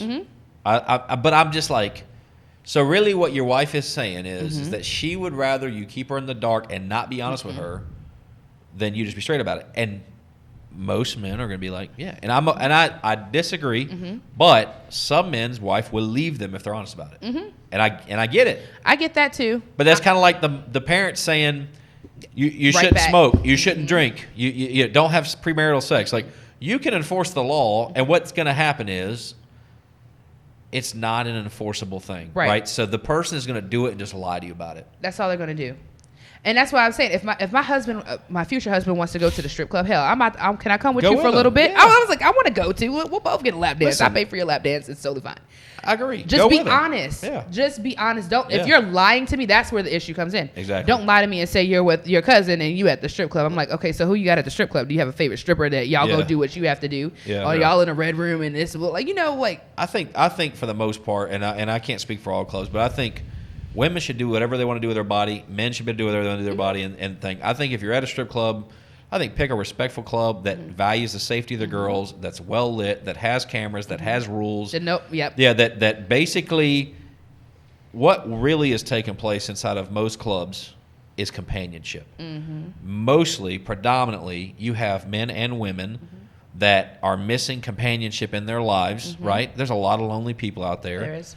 And these men and or women are providing companionship, right? And they create a bond. They're creating a bond, and it's a chance to have some type of social interaction. Believe it or not, I get it sensationalized, but that's really what's taking place. And sometimes that's a guy that has never talks to a female, that's at a bar that has a female that's even if they're pretending to be engaged in a conversation and let them vent. It's almost like a psychologist. Like People want to hear. People want to feel loved or feel like they're heard or they care. You'd be surprised you walk into a club and see how many people are having conversations. Oh yeah. Oh, a lot. I mean, like it's really not. It's not what people think. It's really not. And I'm not going to say there's not seedy things. There's not things going on, but there's that in everything, right? There's seedy things taking place in corporate America. I mean, it's not what you think it is, right? It's not. And the thing is, if somebody goes there with bad intentions, then that person, they can go find that anywhere. They're going to do that anyway. Yeah. So that's what it's so funny you say that. People like, even with me, when I first walked into a strip club, you expect to see like lap dances going on, and which you will. You'll see the lap dances, you'll see the girls. But the conversation is what stuck out to me most. Yeah. It's just people just want to talk. How many lonely people are out there and they 100%. have nobody? That's true. Yeah. 100%. They absolutely have nobody. And it's like, wow, I actually connect. And you will find out people from two opposite worlds have actually a lot in common. Yeah. Like they don't have that family, or they don't have that someone to go home to. They don't have any pets or anything. Yeah. So they bond over whatever the case is. Well, they're and socially awkward. Socially awkward. Yeah. And I think we'll see a lot of that after the pandemic, this whole pandemic. People are going to get more socially awkward. yeah. And I think your business is going to do well. Yeah. Because how can you converse with people? I forgot how to talk. I've been working from home for so long. Well, I think the internet has a lot to do with that too. though. That's true. How about even you look at strip clubs, maybe an extreme example. Look at clubs. Look at Oh, yeah. bars. Like, what are we talking about? For sure. It's a social environment, and bars use alcohol as a social lubricant, right? I would love, in some areas it's like this, but I would love the marijuana version of that, right? You want to talk about a bunch of happy people I would love that that. interact? Like, let's get marijuana bars. Like, I'm telling That's you, like, awesome. I'm so ready for it. And even in the States where it's Be a lot less fights. It I'm would telling be. you. Everybody's like, yeah, nah. It's Everybody's all right, more man. aware. Right. Everybody's. I mean, you want to talk about solving some issues? I'm telling you, I feel like that was a great idea. Yeah, that would be the spot to be, right? Like, They have those in Amsterdam, right? yeah, they do. Yeah. They I have don't this know of new any thing in the coming to United- Charlotte, though. They have what? They have this new thing coming to Charlotte. It's called a herbal bar, but I don't know what the heck it is. I don't know if it's illegal, so I'm not going to say its name just to put it out on Yeah. blast. I don't know what the heck is going on, but I saw it on the internet, and they're calling it an herbal bar, but I think it's like CBD, and I'm like, actually, Yeah. I don't know how legal that is. They're just but getting ready. So yeah, I'm like, Yeah. okay, but it's a good idea. I'm not giving anybody legal advice, but in North Carolina and most states, and if you look this up, Texas is battling this right now. The police don't have the proper equipment to test for THC on the side of the road. And it's not against the law in North Carolina to buy hemp flower, which basically looks just like cannabis, traditional marijuana, etc. You can't tell the difference. The difference is just THC content. Again, not giving you legal advice. I'm just giving you, something to think about. So if you get pulled over and you've got a hemp flower, that's perfectly legal. If you get pulled over and you have marijuana, it's not, right? But you can't test the difference on site. And matter of fact, the testing they have takes a long time to do, and it's not very accurate, right? So what it's testing for is THC content, right? So I feel like it's already there where there's a clear issue here. Now what we're talking about is potency. So let me give you a different analogy. that would be the equivalent of me saying I can have Advil, but I can't have 800 milligrams of Advil. I can only have 200 milligrams of Advil, right? So how do you test the potency of the Advil, right? So the cops are going to pull you over and go, your Advil's too strong. Yeah. Right? And that's really what we're talking about. It's the exact same flower. One has more THC than the other. Doesn't have no THC, has more. More, Yeah. right. Okay? So now we're talking about potency, and they can't test for it on the side of the road. It's really one you enjoy and one you don't. Right. 100%. And If you like it, that's illegal. That's a legal version. Yeah, like anything that's good. Oh, wait a second. This causes euphoria. In this It's society, happy. you can Can't put have any that. molecule in Right. your body you want, no matter how dangerous or deadly it is, as long as you don't enjoy it. Yeah. Exactly. Right. If you enjoy it, it's like, issues. oh, this shit's illegal. Let's You wanna- tax it. It's illegal. Go to jail. You want to eat Tide Pods? Have at it. Go for it. You want to Right. smoke some weed? You're going to prison. Right, or sniff hairspray. Remember Yeah, that whole yeah. thing? Oh, Like, yeah. oh, like, oh, you can so do that, Oh, but wow. people are going extremes. Yeah. So- How about caffeine is very similar to cocaine as far as the effect. Yeah. Right? Caffeine's a drug. Sugar is a drug. Yeah. Right? They have Overeaters Anonymous. I've been. Yeah. It's a thing because sugar is so addicting. I joke about this in my Oh, it set, is, yeah. but sugar is addicting. Yeah. And it's worse actually than cocaine because Yeah. it's like you can't stop thinking about it. You can't not have it. You need Yeah. it, and that's why it's treated just like a drug. Yeah. People don't know. A lot of people don't know that, but.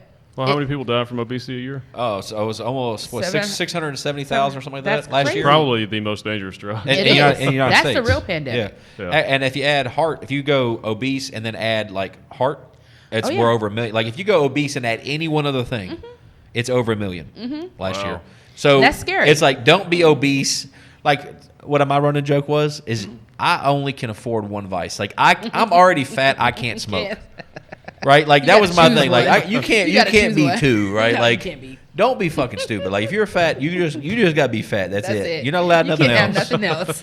And and there was a lot of humor to that, but there was a lot of truth to that. It's true because you're adding on so much liability like to yourself. It's like, Yeah. oh, you don't need nothing else. That's Body so can true. only handle so much. No, yeah, I Exactly. mean, like, it's like, I mean, when you're big, everything is Yeah. everybody's like, oh, I squat 300 today. I'm like, man, I get up out of the chair, I squat 300 every time I move. What are you talking about? I did calf raises today. Exactly. I talk about how everybody spends so much money on their body. I did too. I just did it a different way. That's I right. ate a lot of money. There's You a- just did Botox. It's the same. There's a shit. thing that you talk about. I think it was you that was saying that there's two different types of bodybuilders out there. People that are building muscles of tissue and all this other stuff, and there's people that build fat.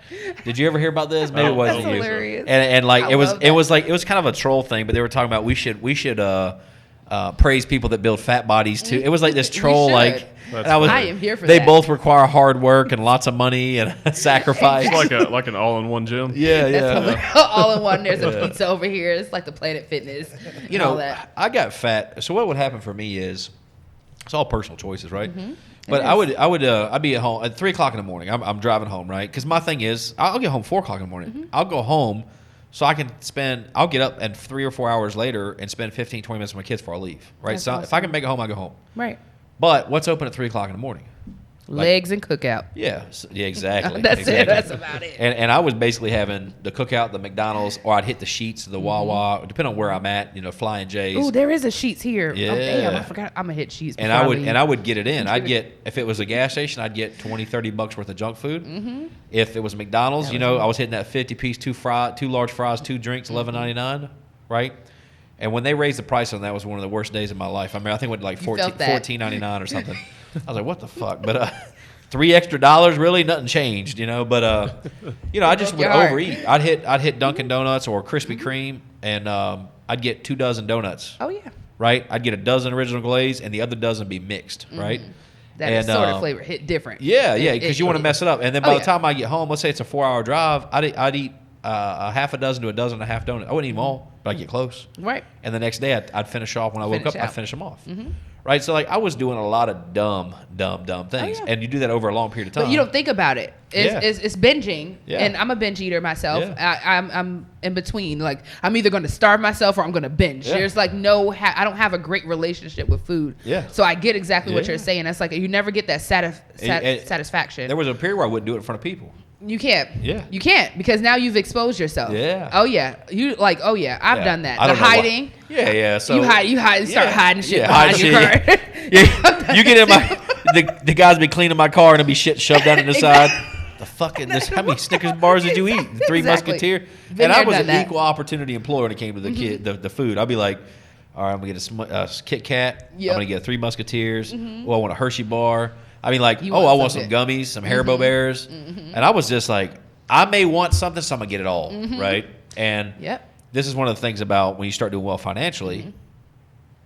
Eating is free, right? It's right. It's such a small cost. Such a small thing. So it's only $5. Yeah, exactly. It's only $6. Exactly. I started this new thing. For all you bingers out there, I'd be like, hold on, my friend wants something. Hello? Oh, you want this? You want that? So I'll be sitting here acting like there's somebody fake on the phone. I'm sitting here she said she wanted a double cheeseburger and fries and hold on, she's texting me right now. And she wants this too. And then I would like all of that shit's for me. I'm like, oh yeah, I'm hiding it. Yeah, hiding is a thing too. Yeah. People don't talk about that. But I'm glad I got out of that phase. But it's a sugar and being so I don't know. You get into this comfortable, like you're it's like your fiber is not there, so the fiber is not in the junk food. Yeah. So you're never full. You don't get that satisfaction, and even if you are full, I don't know about with you, but with me, even if I was full, I'll take it up another notch, and I'm not satisfied until I'm nauseous. Exactly. And that's the issue that I'm trying to stop now. No, I remember that vaguely, like vividly. Feeling sick is when I felt full. Like I'm just like, then I could stop eating.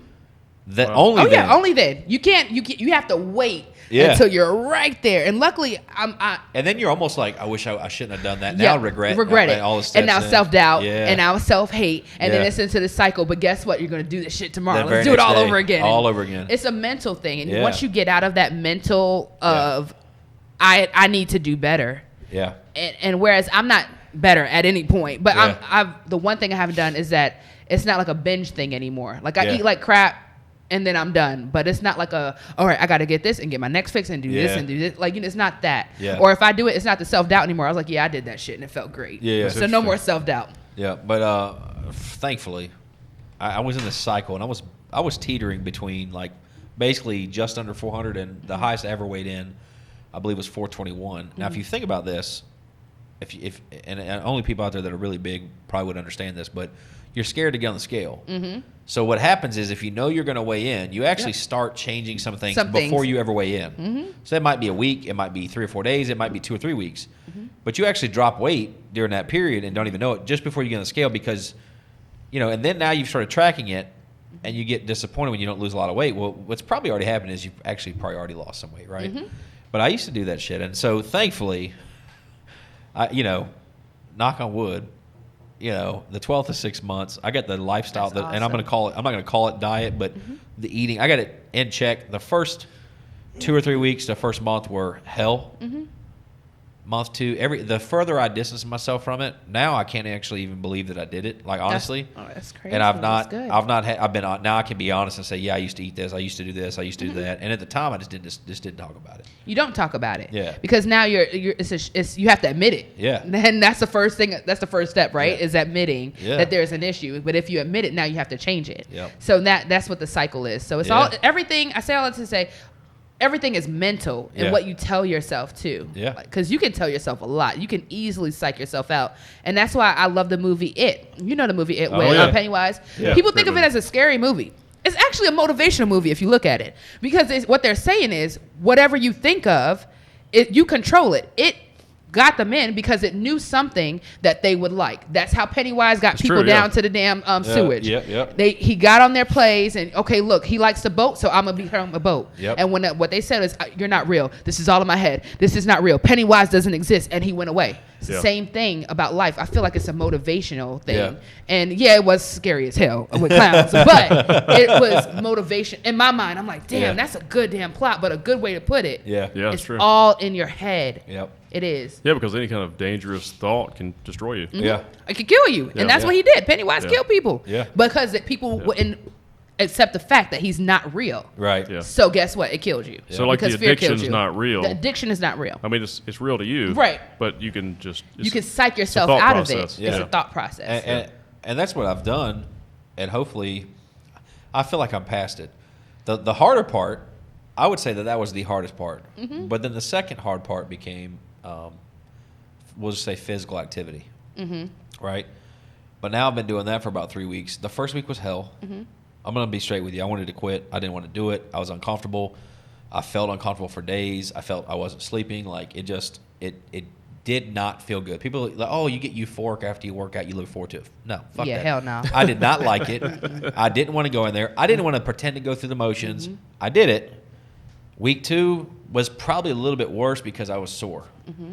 But by week 3, all of a sudden something flipped. Mm-hmm. I actually was like, oh, I'm kind of looking, what are we working out today? Right? Okay. And I'm kind of looking forward to it, right?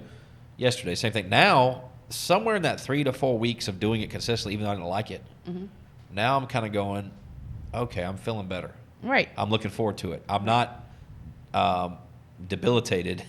If I go work out for an hour, 45 minutes to an hour, right, I'm not miserable for days. Now I'm starting to feel better, right, and just taking it easy. So now it's like, okay, I'm starting to get past this point. So now it's, and again, it just comes back to, okay, I'm going to live an overall healthy lifestyle. For me, I'm killing it in the business world. I feel like I'm killing it in my personal life and my relationship with my children and my wife. Uh-huh.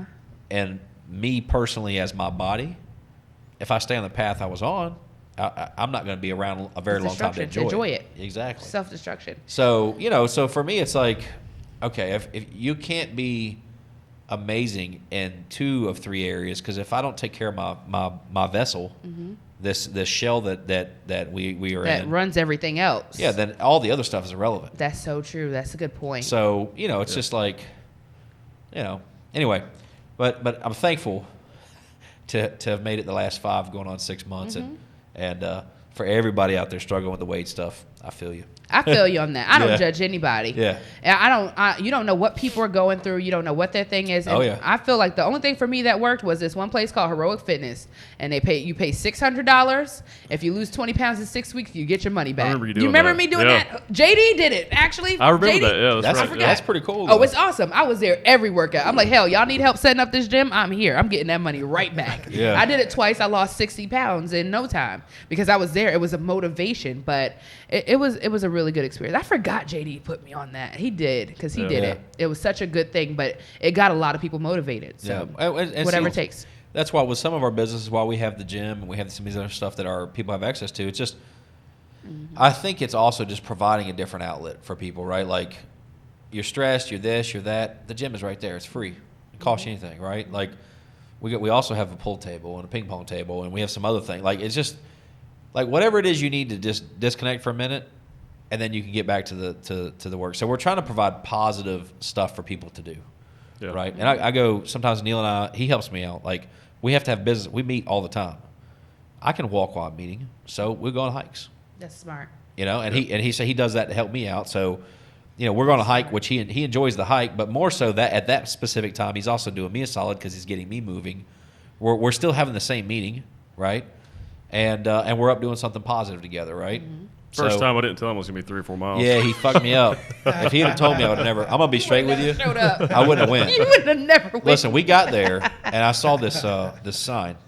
I want to say it was green. It has all these different numbers. I see like 1.6, 0.5, 0.4, 0.6, 3.1, like all these different things, and they're color codes. And I'm like, I don't remember if I asked right then or if we got walking a little bit. I was like, how far are we walking? Right? I would just keep going now. Yeah, just go. Here we Yeah, are. I think the first time was like 2.6 miles or 2.8 miles. Let me tell you, I'm so thankful he didn't tell me. There is Hell no, I ain't going no on way in hell I would have went out and did that. None. That's why he didn't tell you. No. He was like, he is not showing up. He said he wanted to go hike. And I'm thinking to myself, I don't know what the hell I was thinking, first of all. But I'm like, okay, well, maybe like there's like a dirt track or something, and it's flat-ish. And we're going to walk for like 10, 15 minutes max. Right? That's where you messed up. You thought you was going to hike for 10, 15 minutes. I don't know what I was thinking. He got me because normally I ask a lot of questions. Normally. And you trusted him. I did. This is I was why just- you ask. I was just like, yeah, hiking sounds like working out sounds like if I said, hey, you want to go work out? You're probably already going to have a wall up. Oh, Hey, no. you want to, oh man, the sun's going to be setting here in a little bit. You want to go hike? You're probably like, That sounds lit. I can hike. Fuck yeah, I can I'll hike. go. You don't know what you're signing up for. This is like 2.6 or 2.8 miles. It's like this Well, that in my was mind. 3 miles. Oh, 3 miles. It's like this Just the 3. whole time, ups, downs. left, right. And we're probably about maybe a third of the way through it, and he's like, "How far away is that?" We're close to halfway. Yeah. He's like, "Okay," and then 30 minutes later, we're halfway. I'm like, "Oh, this is the halfway marker." Yeah. And at that point, he can't do anything because You're already into. Yeah. he's You're already already halfway. So either way you go, you can turn around. And we can go back the other way. Exactly. But it's the same distance. Either way. It's the same thing. So I got back to the car. I was thankful. But it was fun though. It was fun. It was fun. Anybody out there that's big though, or that even if you're not big, if you're don't your trust first your time skinny hiking, friends. Yeah. That's the message. I got back in the car. I sat down. I made sure like he was in his car. He was good. Nobody looked at me. I was like, what the fuck did I just do? You know that self-talk. I know. And I'm What the hell like, going on? I'm like, and I don't use an inhaler regularly, but as a typical fat guy You at needed that time, one that time. I was like, where's the inhaler at? Like I need some extra Oxygen. air. Something's going on. I was thinking I always You was keep sweating in weird places. I got my travel CPAP with me. I was about to hook it up, riding down the highway with my CPAP on. Like this is all thoughts going through my head, and I just had to take a breath and be like, all right. And he was like, oh, you good? I'm like, oh yeah, it was good. I enjoyed it, and I did. But also secretly, I was like, why did I do that? Like, this is a terrible idea. The whole ride home, that's all I thought about. The next day, my calves were sore. My shins. I was like, why did I do that? But actually, I thoroughly enjoy it. That's good. When we get to do it now. It's been a little hot lately during the day and Right. stuff. Yeah, it's too hot right now. It's too But hot. actually, what's become part of one of the things I do, like when I am with my family, if we have an opportunity to do that, we'll walk the neighborhood, or if we're somewhere where we can get out. Because I've been walking when it started with him, but because I did that, now I'm open to Other things. That's right? Good. And it's just about like getting up, getting moving, right? That's the key. And I don't know. Now I kind of look forward to it. If it's a cool evening, I kind of catch myself going, "Oh, let's go for a walk. Let's go for a walk." It's actually really nice. It is. Yeah. You get time to yourself too. Exactly. Or time to just breathe. Yeah. Well, it's just be outside. Like let's get out. Enjoy nature. Yeah. I mean, it's actually something that I encourage. I think everybody should do it. Now, do I think you need to be outside between, noon and say 3 or 4 p.m. when it's blistering hot right now? No. Don't start there. And to the people that's Yeah. walking their dogs in this mess, please stop. Yeah, exactly. Because I really hate that. Because Yeah. the damn dog is sitting there about to die, and Yeah. I'm a dog lover, Yeah. and they're stopping, not because they don't want to walk. It's too hot. They are too dying. hot. They're Yeah, hot. yeah, it's too So hot. please stop walking your dogs at 1 o'clock. Yeah, and I respect everybody that's got their ass up at 6 o'clock in the morning out walking. I don't go to bed till 3 or 4 o'clock in the I morning. get that. Right? Everybody, to be successful, you got to be up at 5:30. You got to be up 4:30. I'm like, motherfucker, when you was asleep last night at 8 o'clock at night, I was still up working. While you're getting up at Right. 4 o'clock, sometimes I'm not going to bed till 4 o'clock. And I'm not up partying at 4 o'clock. I'm up working my ass off. Right. I'm making money. It's the same number of hours every day. Yeah, exactly. I Yeah. got the same number. I'm just choosing to use mine a little differently. A little than you. different. That's right. He's like, well, they say, 4:30, nobody's up. Well, guess what? At midnight, 1 a.m., 2 a.m., 3 a.m., 4 a.m., Nobody's up. nobody's up. Right. I'm up. Yeah, I'm up. Yeah, I'm up. Yeah. Yeah. You go to bed, I'm still working. Right. So it's just the opposite. So, but I respect everybody that's up at the crack of dawn out walking. That's not for me. I get that. Early evening, That's it's more starting to your cool jam. down. That's my jam right there. Yeah. It's starting to cool down. The sun's not so on you, and that cool breeze. I love that. I love it. It'll be 2:30 in the morning. I'll be on my laptop. Just all Z's down the screen. Yeah. I've had that. Been there. I've fell asleep on my laptop before, and I don't know if you sweat like I sweat. Big people sweat. I fell Yeah, I asleep do. on I'm my getting laptop. Botox Oh yeah, just to help the sweat. to have the sweat. I woke up and I had imprint, the keyboard, everything on me, and this laptop was soaked. I was like, "Fuck." Was it ruined? Oh no, it was good. It was good. There is a key. This is crazy. There's a couple of keys in the This is top left amazing. corner that if you hit, they'll double click by accident. So I think the sweat might have messed something up a little bit, but only Okay. the top left corner. So I just stay away from like the exclamation point, the number one, the number two. You have no I excitement use the in keypad anything. over here, and I'm and good. you're good to go. That's funny. Yeah, and then if you are going to hit the exclamation point, you got to hold shift and you just got to watch it. All right, 1 exclamation point. It does 2. You got backup. Hold on. That's funny. I'm mad there's a system for this. Yeah. You ever fall asleep on your phone? Oh, yeah. Yeah. Well, you may not have a problem sweating. I I'd do. fall asleep on my phone. I'd wake And up. the whole back is Yeah, numb? it'd just be soaked. I'd be like, "What the fuck? Oh, you yeah. nasty." I do that too. You got to get Botox in your armpits and Yeah. on your hairline, and then Yeah. you're good to go. Hey, Just a thing. about 50 pounds ago, if I was sitting here, I could take my man boob up and stick this phone underneath it, and just let it now, sit there. you know, part of me losing weight. Now I got to stick it here. I do it under my gut. I still got this one. I don't know where I'm gonna stick shit when my gut's gone, because it's a good Nowhere. hiding You spot won't have right nowhere. here. Yeah. That is hilarious. Well, There are note- some negatives to losing weight. I mean, you know, you run out of hiding spots You do. for sure. On that note, we've gone about 3 hours, guys. Oh goddamn. 3 hours of I think it's our longest podcast. I talk too damn much. I'm sorry. That I was apologize. I had a blast though. I Yeah. did. I had a Wow. This blast. was awesome. Neil's like, I have shit to do. It was like, hey, y'all, hey, Daniel, shut the fuck up. I'm gonna take you hiking again. and it's gonna be 10 At miles. 2 o'clock. Yeah. This was fun. It was. It was a So, blast. Melissa, you want to tell everyone how they can look you up online and Yeah. anything you're doing? working on? Absolutely. You can find me at Melyssa, Melyssa, last name Ryan, Ryan, and you can find me on Instagram at Malicious. So Melyssious on Instagram. So find me there. COVID has screwed all of my plans, so I'm trying to come up with something to do now. So I'm just writing in the room, and hopefully some new projects will come from all of this. Yep. So just working hard.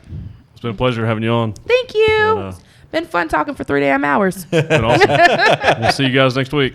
Woo. Hey, Bye. guys. Bye. Bye. 3 damn hours.